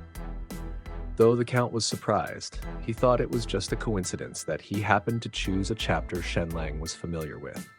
He then asked Shen-lang to recite chapter 16. Without any pause, Shen-lang stood before them and recited it word for word. In just 3 minutes, he perfectly recited the entire chapter without missing a single word.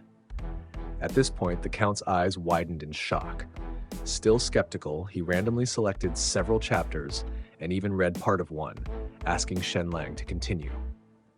Shen-lang responded almost without thinking, fluently continuing the passage. The next moment, the Count, in shock, dropped the book to the floor. Lady Jean, seeing Shen-lang's performance, looked more and more pleased with her son-in-law. She then excitedly turned to the Count and said, "Husband, I've won our bet." With no choice, the Count blushed and awkwardly lowered his head. Then, adjusting his mood, he asked Lady Jean to step out as he had something to discuss with Shen-lang in private. After Lady Jean left, the Count took the whip from Jin Zhang's hands and asked, "What do you need the whip for, my lady?" Lady Jean, with a grave expression, said, "To discipline our son. He's as foolish as a pig. The more I think about it, the angrier I get." Meanwhile, Jean Mutong, who was diligently memorizing the family teachings, suddenly felt a chill run down his spine, as if sensing impending trouble. After sending Lady Jean off, the Count and Shen-lang sat facing each other. The Count asked seriously, "Shen-lang, how did you manage to memorize the family teachings overnight?" Shen-lang, certainly not daring to reveal his time travel secret, prepared to offer a vague explanation. On a day at the end of summer, when the heat had not yet fully dissipated and the locust tree pods had been harvested, the second planting of seedlings had just been put into the soil. But before he could continue, the Count, with a stern face, interrupted. "Speak plainly, Shen-lang." Left with no choice, Shen-lang confessed. "A few days ago, I fell seriously ill at the Shu family's house. After waking up, my mind became sharper and I found I could remember anything I saw." After a moment of silence, the Count shared a story. 180 years ago, our Jean family had an ancestor who also came back to life on the brink of death and became a martial arts genius. He made significant contributions to the family, securing 5,000 square kilometers of land. Now we have less than a third of it left. Shen-lang couldn't help but wonder if this Jean family ancestor might have been a time traveler like him. The Count continued, "Given such a fortunate turn of events, take some time to catch up on the past 10 years of schooling." Though Shen-lang was somewhat displeased, he respectfully complied. He then seized the opportunity to remind his father-in-law, "You promised me freedom once I memorized the ancestral teachings. Does that still stand?" Reluctantly, the Count sighed and lifted his house arrest. After thanking his father-in-law, Shen-lang dashed towards the door, intent on finding Tian-hang. Sensing Shen-lang's intention, the Count called out to him, "Shen-lang, times have changed and the rules are different now. We, the old nobility, are in a precarious position, fearing being caught on the wrong side. In the last 3 years, 3 noble families have been stripped of their lands and titles, and one even lost his life. Tian-hang's backers are City Lord Luyan and Zhang Ji, who are aligned with the court. They should not be provoked lightly. Shen-lang, I promise you, give me up to 6 months and I'll take down Tian-hang and get you the justice you deserve." Shen-lang, understanding his father-in-law's concern for his safety, refused the offer with a determined and sincere gaze. He explained, "This is a personal grudge between me, the Shu family, the Lin family, and Tian-hang. Since marrying into the Count's mansion, I've been under your protection. I can't burden the Count's mansion with my quest for revenge. Otherwise, I could never hold my head high again. I will make sure Tian-hang pays for his actions legally, stripping him of all his pride." Seeing Shen-lang's resolve, the Count stopped trying to dissuade him. If you insist on going, I won't stop you, but remember, you must not violate the law or give anyone leverage against you." Shen-lang formally thanked the Count for his advice, confidently assuring him, "I will win this time." With high spirits, he left. Tian-hang ran many businesses, including gambling dens, brothels, and money-lending operations, with gambling being his most profitable, accounting for over 60% of his income in Xuanwu City. Tian-hang owned 5 gambling dens, essentially holding a monopoly. Fortune Casino was the name of Tian-hang's chain. Shen-lang's plan to deal with Tian-hang was simple and direct. Win money in his gambling dens, keep winning until he far exceeded Tian-hang's tolerance and that of his backers. At that moment, Shen-lang, followed by 4 guards, walked into the casino with confidence. The guards behind him were astonished, wondering, is young Master Shen really going to gamble? Shouldn't we stop him? One of the guards even muttered with a hint of disdain, we have no right to advise him. Our only duty is to protect Shen-lang. If he wants to take risks, let him. How could someone like him be worthy of Miss Mulan? As Shen-lang entered Fortune Casino, Tianhang's adopted son, Tianyi, was patrolling the floor. Seeing Shen-lang stepping into their territory, Tianyi was first stunned, then overjoyed. Shen-lang dares to walk into the Black Clothes Gang's den by himself? Isn't this asking for trouble? He hurriedly approached Shen-lang, who had just taken a seat, and Shen-lang casually said to Tianyi, I came in on a whim and didn't bring any money. Is it possible to borrow some? Tianyi's face lit up with a smile. He couldn't wait for Shen-lang to borrow as much as possible, lose everything, and then send the IOU to the Count's mansion. Shen-lang will be done for, and my foster father will surely be pleased, he thought. However, Shen-lang only borrowed 1,000 gold coins. After negotiating the interest, he had Tianyi draw up an IOU and exchanged all the gold coins for chips. Now, Tianyi sat opposite Shen-lang, eagerly waiting to see him lose everything. But Shen-lang, calm and composed, asked, what's the simplest game? Of course, it's betting on big or small, Tianyi explained. 3 dice are thrown, and the sum of the points determines the outcome. Below 9 is small, 9 and above is big. After understanding the rules, the two officially began their game, and all the gamblers in the casino gathered around to watch. The betting match against Tianyi had begun. The beautiful dealer skillfully gathered the dice into the shaker, then drew several perfect arcs in the air. The sound of the dice rattling could be heard, and after half a minute, the shaker settled. The dealer, with a smile, asked Shen-lang, big or small? Without hesitation, Shen-lang pushed all 1,000 chips forward, confidently stating, big. The casino erupted in excitement. He's betting it all. This is thrilling, someone exclaimed. The dealer announced, final bets, and then lifted the shaker, revealing 13 points. Big, Shen-lang wins. The crowd was astounded, and even the guards behind him were left in shock. Shen-lang calmly gathered the chips before him.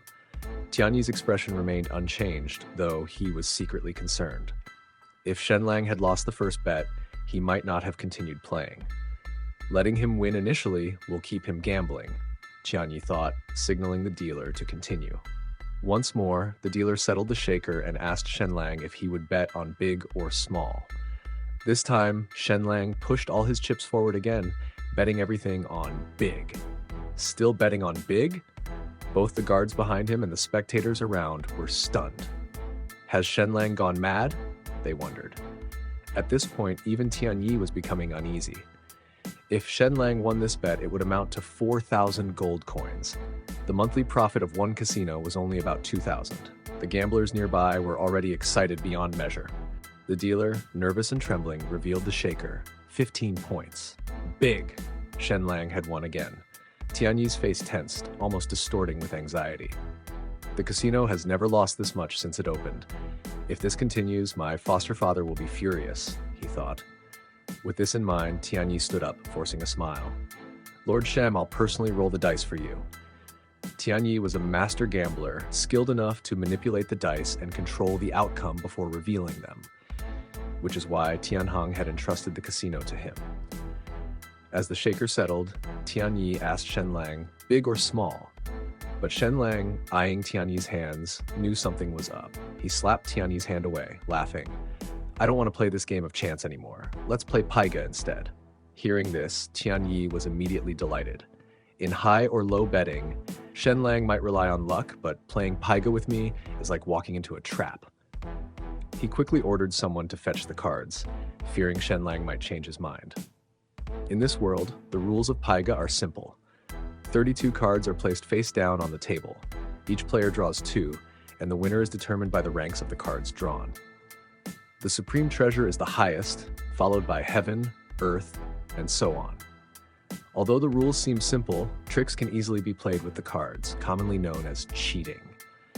As Tianyi began arranging the cards, Shen-lang's expression suddenly darkened. I don't trust your cards. Bring a new deck if you want to continue gambling. Tianyi was momentarily stunned. He had memorized every mark on each card. Shen-Lang's request put him in a difficult position. Seeing this, Shen-Lang pretended to get up. If that's not possible, then exchange the chips back. I'm leaving. Seeing Shen-Lang about to leave, Tianyi quickly waved him off. He couldn't let Shen-Lang walk away with 4,000 gold coins. If Shen-Lang leaves now with that much money, my foster father will have my head, he thought. Quickly, Tianyi ordered someone to buy 10 new decks of cards, explicitly instructing them not to purchase from their own shop. I'm Xuanwu City's top gambling master. Even without cheating, victory is certain, he assured himself. Soon, 10 new decks were laid out in front of Shen-Lang. Tianyi eagerly rubbed his hands together, allowing Shen-Lang to choose a deck. After examining them with his keen eyes and ensuring there were no issues, Shen-Lang randomly selected one. He let Tianyi draw first. Unsure of Shen-Lang's intentions, Tianyi carefully drew 2 cards. Using his observational skills, Shen-Lang saw Tianyi's hand, a pair of 10s, the 6th highest rank. It seemed this guy really was lucky. Tianyi then placed a bet of 100 gold coins. Shen-Lang, confidently using his skills, chose 2 cards that were just 1 point higher than Tianyi's hand. Without even looking at his cards, Shen-Lang pushed his chips forward, 1,000 gold coins. The crowd around them was electrified. He's not even looking at his cards. This is thrilling, someone shouted. At this point, Tianyi felt the pressure. Thinking his hand was strong enough, he boldly matched the 1,000 gold coins. I'll call. Reveal the cards. When the cards were revealed, Shen-Lang had won, leaving Tianyi utterly stunned. How is this possible? The surrounding crowd gasped in surprise, and cheers erupted. Incredible, just 1 point higher than Tianyi. This game is exhilarating. The gamblers were ecstatic. Tianyi looked fiercely at Shen-Lang, hard to believe this was the once useless Shen-Lang. Now consumed by rage, Tianyi declared, "How could I, Tianyi, lose to him in card skills? Let's go again." But Tianyi couldn't foresee that this was just the beginning of a nightmare. In every subsequent round, Shen-Lang, without even looking at his cards, pushed out 1,000 gold coins and kept winning. The crowd around them was thrilled, chanting for Shen-Lang. Shen-Lang is the true gambling god of Xuanwu City. This scene made Tianyi shudder, sweating profusely, terrified at the sight of Shen-Lang. How can he win every round? How can he be this lucky? Losing 13,000 gold coins to a nobody, Tianyi felt a chill run through him. If my foster father finds out, he'll be furious. Tianyi, trembling, stood up and indicated to Shen-Lang that he wasn't feeling well and needed to rest. As he approached the door, Shen-Lang couldn't resist adding another jab. I'm not yet satisfied. Maybe find someone else to keep me company. As Tianyi left Fortune Casino, he sprinted to find Tianhang, leaving behind a crowd of gamblers chanting, "Long live the gambling god, Shen-Lang." Meanwhile, within the Shu family estate, arrogant laughter echoed through the halls. Tianhang was mocking Shen-Lang's threats from the previous day in front of Master Shu, who also thought Shen-Lang had become too arrogant after marrying into the Count's. Tianhang was ridiculing Shen-Lang's threats from the previous day in front of Master Shu, who shared the sentiment that Shen-Lang had become overly confident after marrying into the Count's mansion. Tianhang then informed Master Shu. This morning, Shen-Lang, not realizing his own limitations, went to Fortune Casino. We thought he was untouchable after marrying into the Count's mansion, but this fool walked right into our trap. With Tianyi, the so-called gambling master, there he's bound to lose over 10,000 gold coins. Hearing this, Master Shu also criticized Shen-Lang for letting his newfound status go to his head. He doesn't understand the gravity of the situation, Tianhang remarked with disdain. Given the new regulations and the pressure on them, the Count's mansion has seen its lands reduced and yet has to support an army of nearly 1,000 men. By all estimates, the Count's mansion must be operating at a loss every year. If Shen-Lang loses those 10,000 gold coins, he will surely face severe punishment from the Count's mansion. Tianhang added with a sinister grin, "This will also implicate the Count's mansion, leaving them vulnerable. We could take them down in one fell swoop." As they laughed excitedly at the thought, their conversation was abruptly interrupted by a loud bang as Tianyi burst in, panting heavily. "Foster father, there's been a huge problem." Seeing this, Tianhang immediately flew into a rage. What a disgrace. All you do is fool around, and now you've ruined your health. You can barely run a few steps without gasping for breath. Embarrassing. Frightened by Tianhang's anger, Tianyi immediately knelt on the ground, kowtowing repeatedly and apologizing. Master Shu, watching from the side, chuckled and said, "Brother Tian, your adopted son is really quite filial, isn't he?" With a cold huff, Tianhang then questioned Tianyi, "Have you dealt with Shen-lang? How much did he lose? If it's less than 10,000 gold coins, be careful or I'll make you pay." Hearing Tianhang's barrage of questions, Tianyi was completely overwhelmed with fear. His face turned pale as he gasped for air, sweat pouring down his face. Seeing the two lords eagerly discussing the matter, he was at a loss for how to respond. Suddenly, Master Shu asked, "What if the Count's mansion refuses to acknowledge the debt?" Tianhang snorted. "Shen-lang's IOU is clearly written in black and white. He came to Fortune Casino of his own volition. Even if we have to take this to the prefect's court, I have a solid case."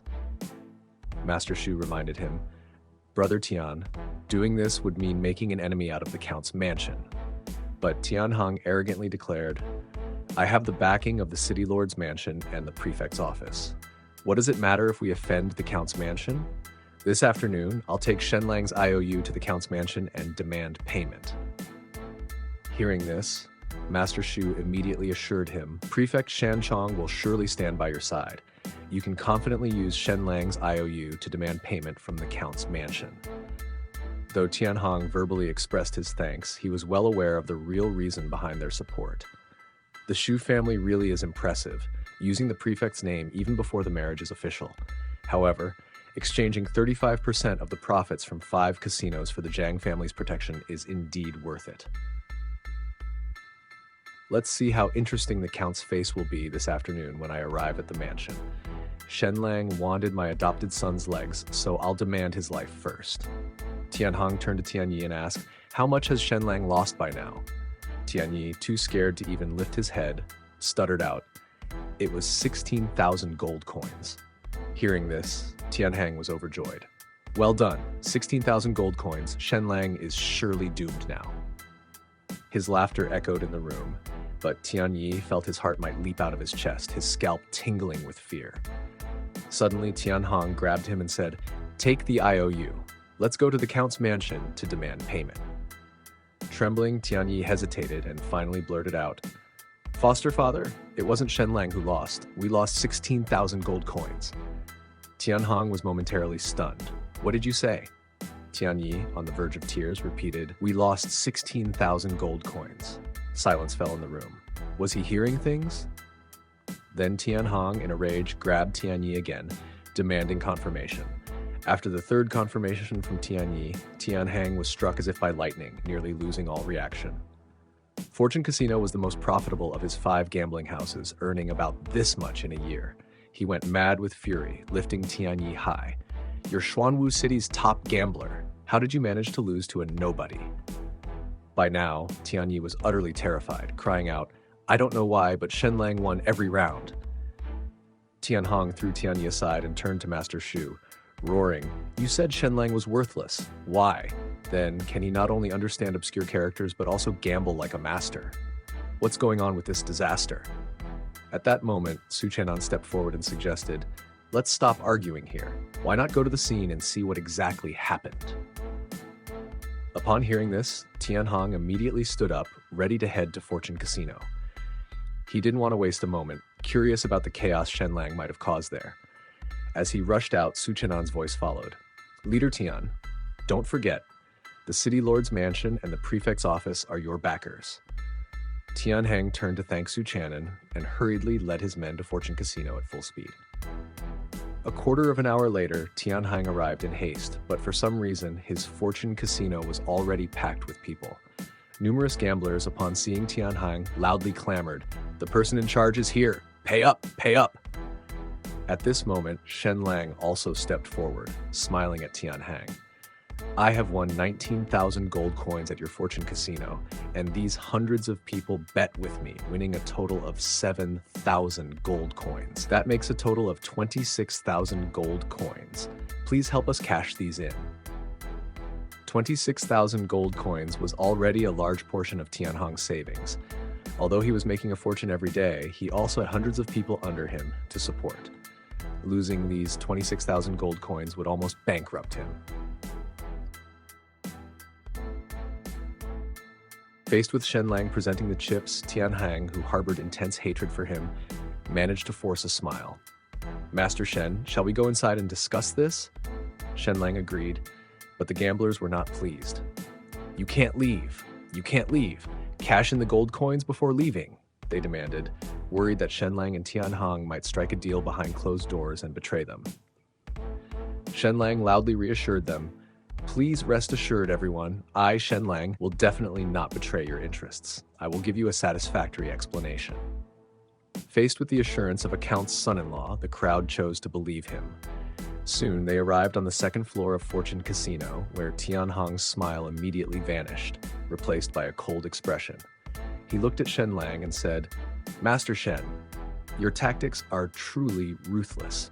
Is all this just to make me break Tianyi's legs? But by coming to the casino, aren't you afraid of tarnishing the Count's mansion's reputation?"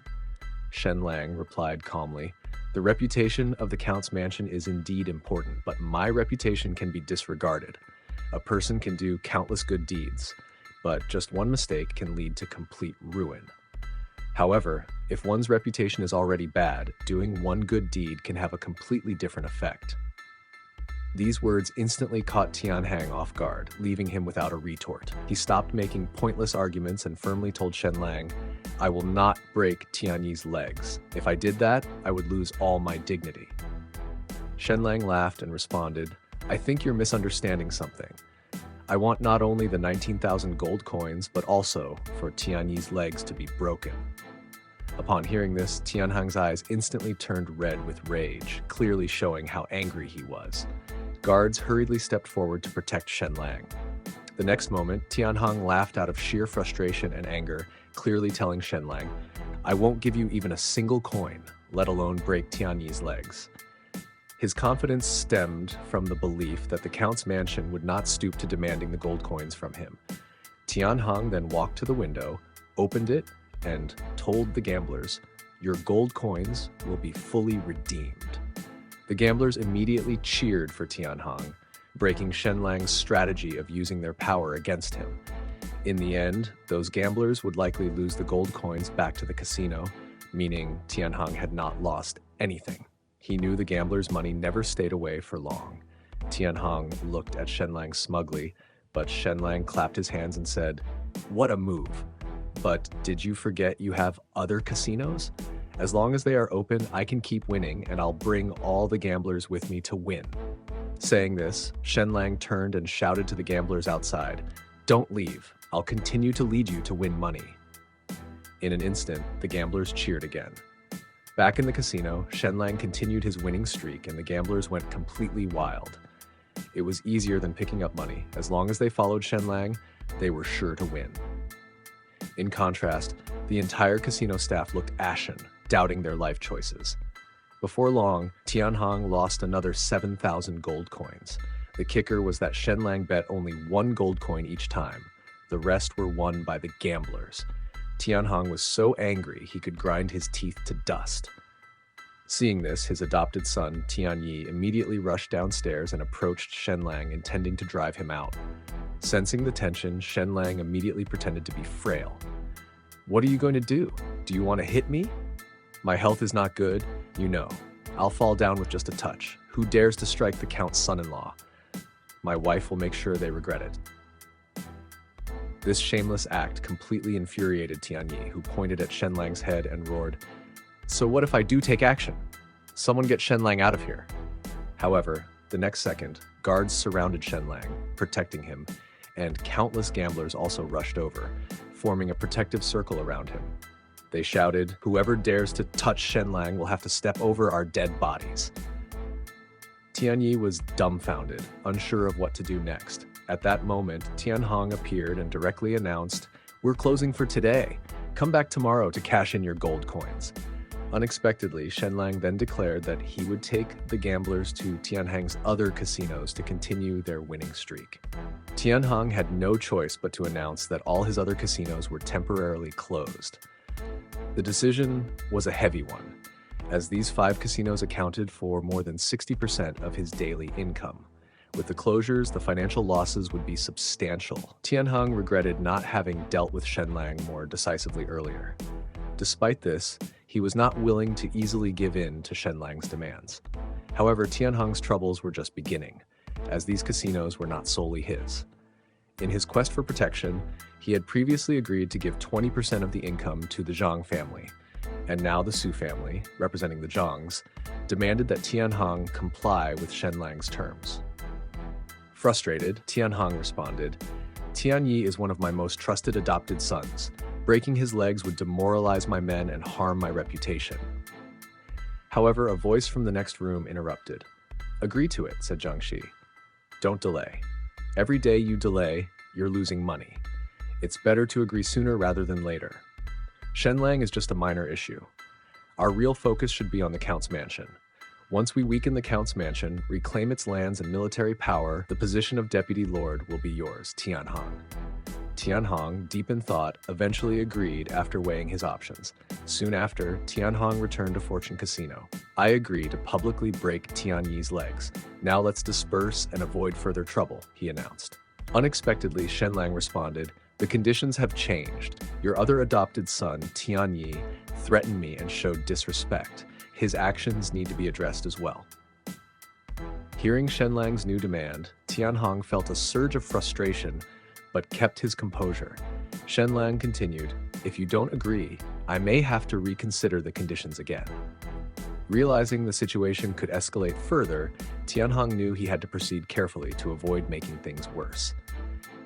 Shen-lang said, "Your other adopted son, Tianyi, threatened me and disrespected me, so his actions need to be addressed as well." Hearing this, Tianheng felt a surge of anger. When Tianheng remained silent, Shen-lang added, "If you don't agree, I'll have to reconsider the conditions again. This time, I'll demand consequences for everyone who has ever wronged me." Tianheng could no longer contain his frustration. He imagined himself confronting Shen-lang and forcefully dealing with him. However, he knew this was just in his thoughts, and despite his reluctance to compromise, he had no choice. After a long, tense moment, Tianheng finally agreed. "Fine, I will address Tianyi's actions and take care of Tian'er in public." But Shen-lang wasn't done. "Not only that," he continued, "but you must also remove them from the Black Clothes Gang, leaving them to manage on their own. If I find they aren't facing the consequences, I'll be back to deal with you again." Tianheng, feeling defeated, held his head in his hands and conceded, "I agree to all your conditions." Moments later, at the entrance of Fortune Casino, Tianyi and Tian'er were brought out for public reprimand. Tianheng addressed the crowd. "Tianyi, Tian'er, you are my adopted sons. I valued you greatly, but because you harbored personal grudges against Master Shen-lang and acted on your own, you nearly caused a great disaster. Master Shen-lang is not only the son-in-law of the Xuanwu City Count's mansion, but also a close associate of mine. How could you two offend him? If I don't take action, how can I maintain discipline?" A thick stick was handed to him, and Tianheng whispered to Tianyi, "This is necessary." Tianyi did not respond, turning his head away, which only fueled Tianheng's frustration. In the next moment, Tianheng carried out the disciplinary action, with Tianyi enduring the punishment with a low grunt, refusing to cry out. Tianheng then turned to Tian'er and followed through with the punishment. The crowd looked on in shock, especially the members of the Black Clothes Gang. Tianheng's other adopted sons felt uneasy, wondering if they might be next. From that moment on, Tianheng's influence in the Black Clothes Gang significantly diminished, losing the loyalty of his men. After carrying out the punishment, Tianheng asked Shen-lang, "Are you satisfied now?" Shen-lang gave a cold smile. "I am satisfied, but there are still some issues to resolve." Tianheng's expression changed. "I've already done what you asked, and you tell me it's not over yet?" Shen-lang pointed out. "You still owe me 19,000 gold coins." Tianheng was frustrated. "I've already lost a lot. Where am I supposed to find that much more for you?" Without missing a beat, Shen-lang replied, "How about this? You give me 2,000 gold coins now and write an IOU for the remaining 17,000. Does that work for you?" Tianheng was deeply troubled, knowing that 2,000 gold coins were all that remained of Fortune Casino's funds. Shen-lang continued to press him, saying, "Let's settle this quickly, Leader Tian. Otherwise, I might end up back in your casino and it's getting late. My wife is waiting." These words pushed Tianhang to his limit. He imagined himself retaliating against Shen-lang, but this too was just in his imagination. In reality, one of his adopted sons handed him a note. The note read, "Agree to what Shen-lang said. Give him the money. The Xuanwu City Count's family is strict. They will not tolerate any missteps. The Count will deal with him in time." Tianhang looked towards the second floor, realizing it was an order from Zhang Ji. Furious, he snapped the stick in his hand, gritting his teeth, and reluctantly agreed to Shen-lang's demand. He then ordered his adopted son to bring out the gold coins. Moments later, 2 boxes of gold coins and an IOU were placed before Shen-lang, but everyone knew that the IOU was unlikely to be repaid. Shen-lang took the IOU, glanced at it, then opened the boxes filled with gold coins, the dazzling light almost blinding everyone around. Seeing this, Tianhang sneered internally, thinking, as long as Shen-lang takes this money, the more triumphant he feels now, the worse it will be when he returns to the Count's mansion. This will irreversibly damage the Count's mansion's reputation. Unexpectedly, Shen-lang's expression suddenly turned serious as he addressed Tianhang with a righteous tone. "Since you opened this casino, how many people have been ruined, their families torn apart? I, Shen-lang, regard money as nothing. I didn't come here to win money, but to seek justice for everyone. My father-in-law, the Count, has always said to love the people as one's own children." With that, Shen-lang grabbed a handful of gold coins and scattered them towards the surrounding crowd. "I, Shen-lang, will not take a single gold coin. All will be given back to the people." Immediately, the crowd went wild, scrambling for the gold coins Shen-lang had thrown. Tianhang watched the scene, his anger rising as he thought, "Not only did he force me to punish my adopted sons, but now he's using my money to win over the hearts of the people. This is an insult to my authority and intelligence." Overwhelmed by frustration, Tianhang felt his anger reach its peak, unable to contain it any longer. Inside Fortune Casino, Zhang Ji, witnessing the scene, was somewhat surprised by Shen-lang's tactics, but then he smiled slyly. He cryptically remarked to Mayor Lu, "With the situation now so chaotic, isn't it especially easy for Shen-lang to suffer an unexpected misfortune?" Mayor Lu understood the implication immediately. In the chaos, if a stampede were to occur, any accident would seem natural and Shen-lang's downfall would be blamed on his own actions. Smiling, Mayor Lu added, "In a stampede, it's normal for accidents to happen. Many could get hurt, and both Shen-lang and the Count's mansion would find it difficult to escape blame." Zhang Ji was taken aback by Mayor Lu's ruthlessness, but he knew that achieving their goals justified their actions. Meanwhile, outside, thousands of people were still cheering, shouting, "Long live Shen-lang!" However, amidst the chaos, people arranged by Zhang Ji silently merged into the crowd. Their plan was to cause a disturbance by pushing Shen-lang's guards away and inciting a stampede. Shen-lang, sensing the danger with his sharp instincts, quickly identified some faces he recognized from his wedding. These were clearly not Tianhang's men, so Shen-lang guessed their intentions.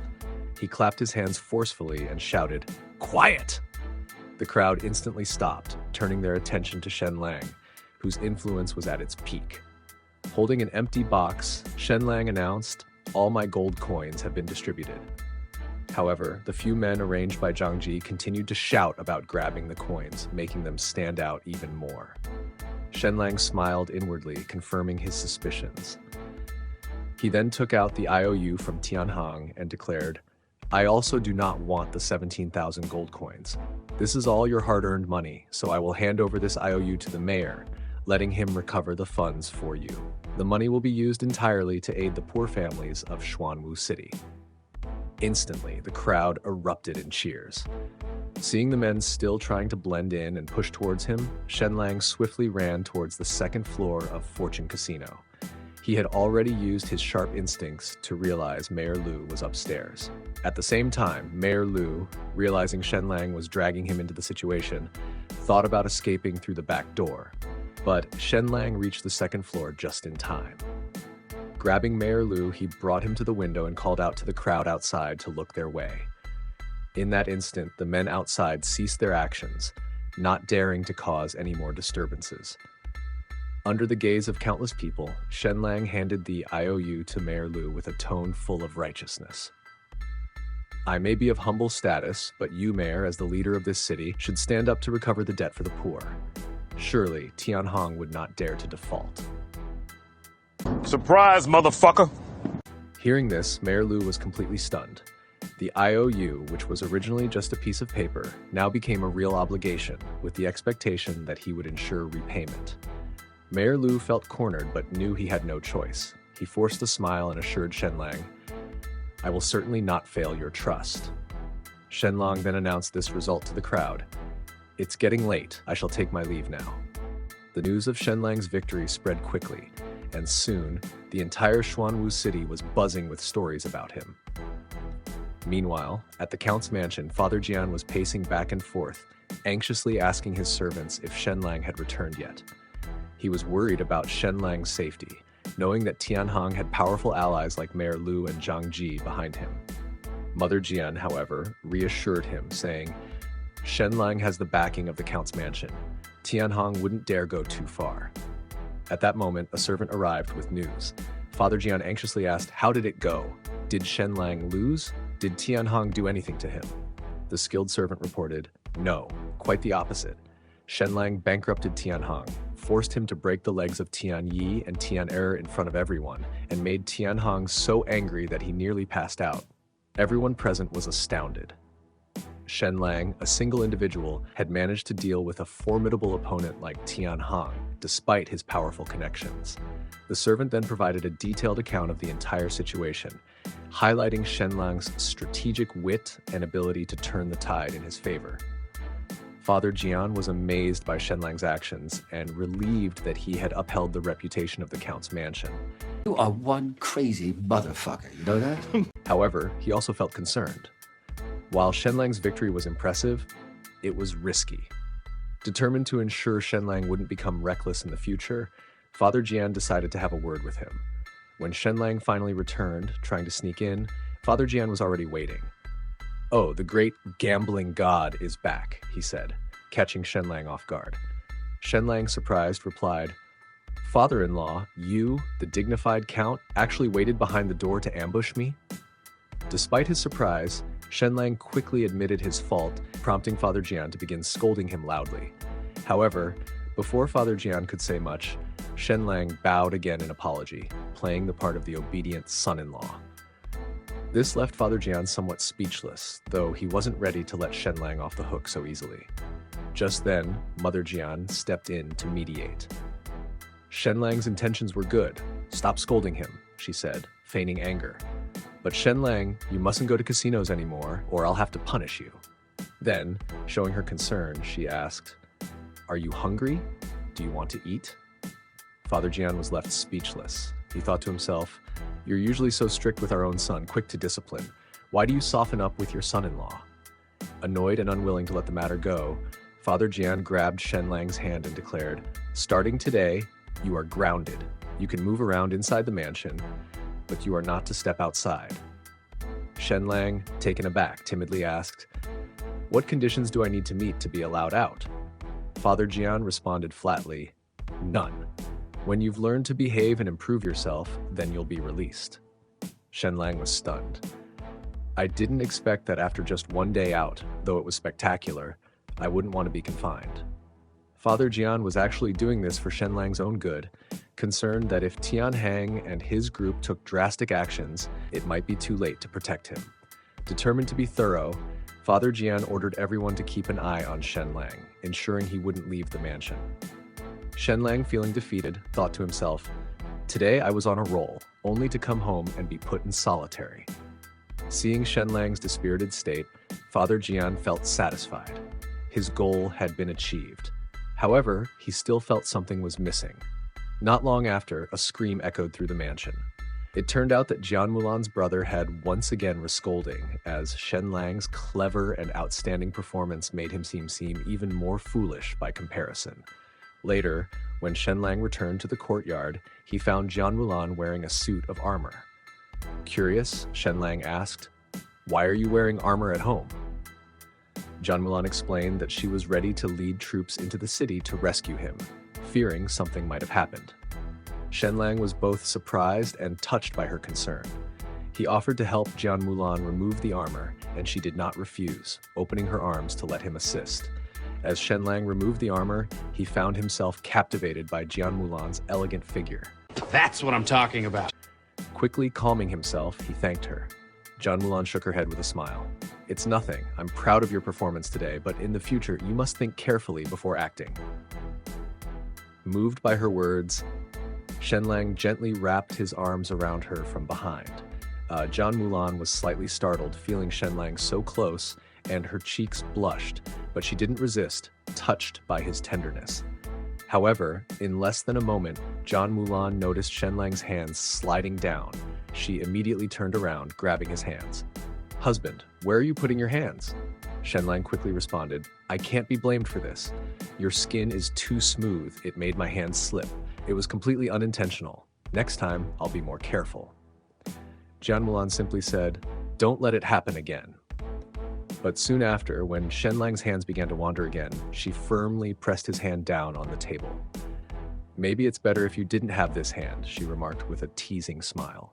Shen-lang, with a serious tone, said, "You shouldn't take a man's casual words too seriously. I was just speaking off the cuff." Jian Mulan, feeling exasperated, decided to let the matter drop and sat aside, allowing Shen-lang to finish his meal. After they had eaten, Jian Mulan began putting her armor back on. Seeing this, Shen-lang asked, "Where are you going?" Jian Mulan replied, "I'm leading the cavalry to patrol the coastline tonight." She waved goodbye and reminded Shen-lang to stay at home and avoid causing any trouble. Meanwhile, Jian Mutong, who had just received a stern punishment, was attending arithmetic lessons. Though arithmetic wasn't part of the imperial examinations in the Great Yu Kingdom, noble families valued it for its practicality and its ability to sharpen one's thinking.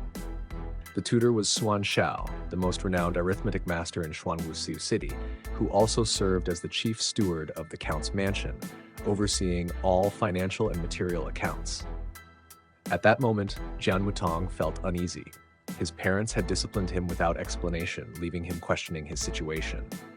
Xuan Shao noticed his discomfort and said, "The reason you were punished is because of Shen-lang." Jian Mutong was surprised, so Xuan Shao explained further, "Due to Shen-lang's past reputation, your sister, Jian Mulan, had to marry him. Today's punishment happened because Shen-lang went to the casino and your parents, unable to vent their frustration on him, took it out on you."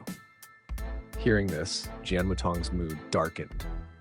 Just then, Xuan Shao subtly signaled to a nearby servant who told Jian Mutong, "I saw Binger upset today." When I asked her why, she wouldn't say, but it seemed like Shen-lang might have said something to her. This news instantly angered Jian Mutong, who had always regarded Binger as a sister. He immediately decided to confront Shen-lang. Meanwhile, Binger, concerned, went to Shen-lang's room to warn him that Jian Mutong was on his way. Surprised, Shen-lang asked, "Has Jian Mutong lost his mind?" Binger suggested that Shen-lang hide and she would inform the lady of the house. However, Shen-lang casually reassured her, "It's okay, I have my ways." Binger, worried, didn't believe him and tried to convince him to be cautious. But Shen-lang brushed off her concerns, saying, "I got it." Feeling frustrated, Binger left to inform the lady of the house.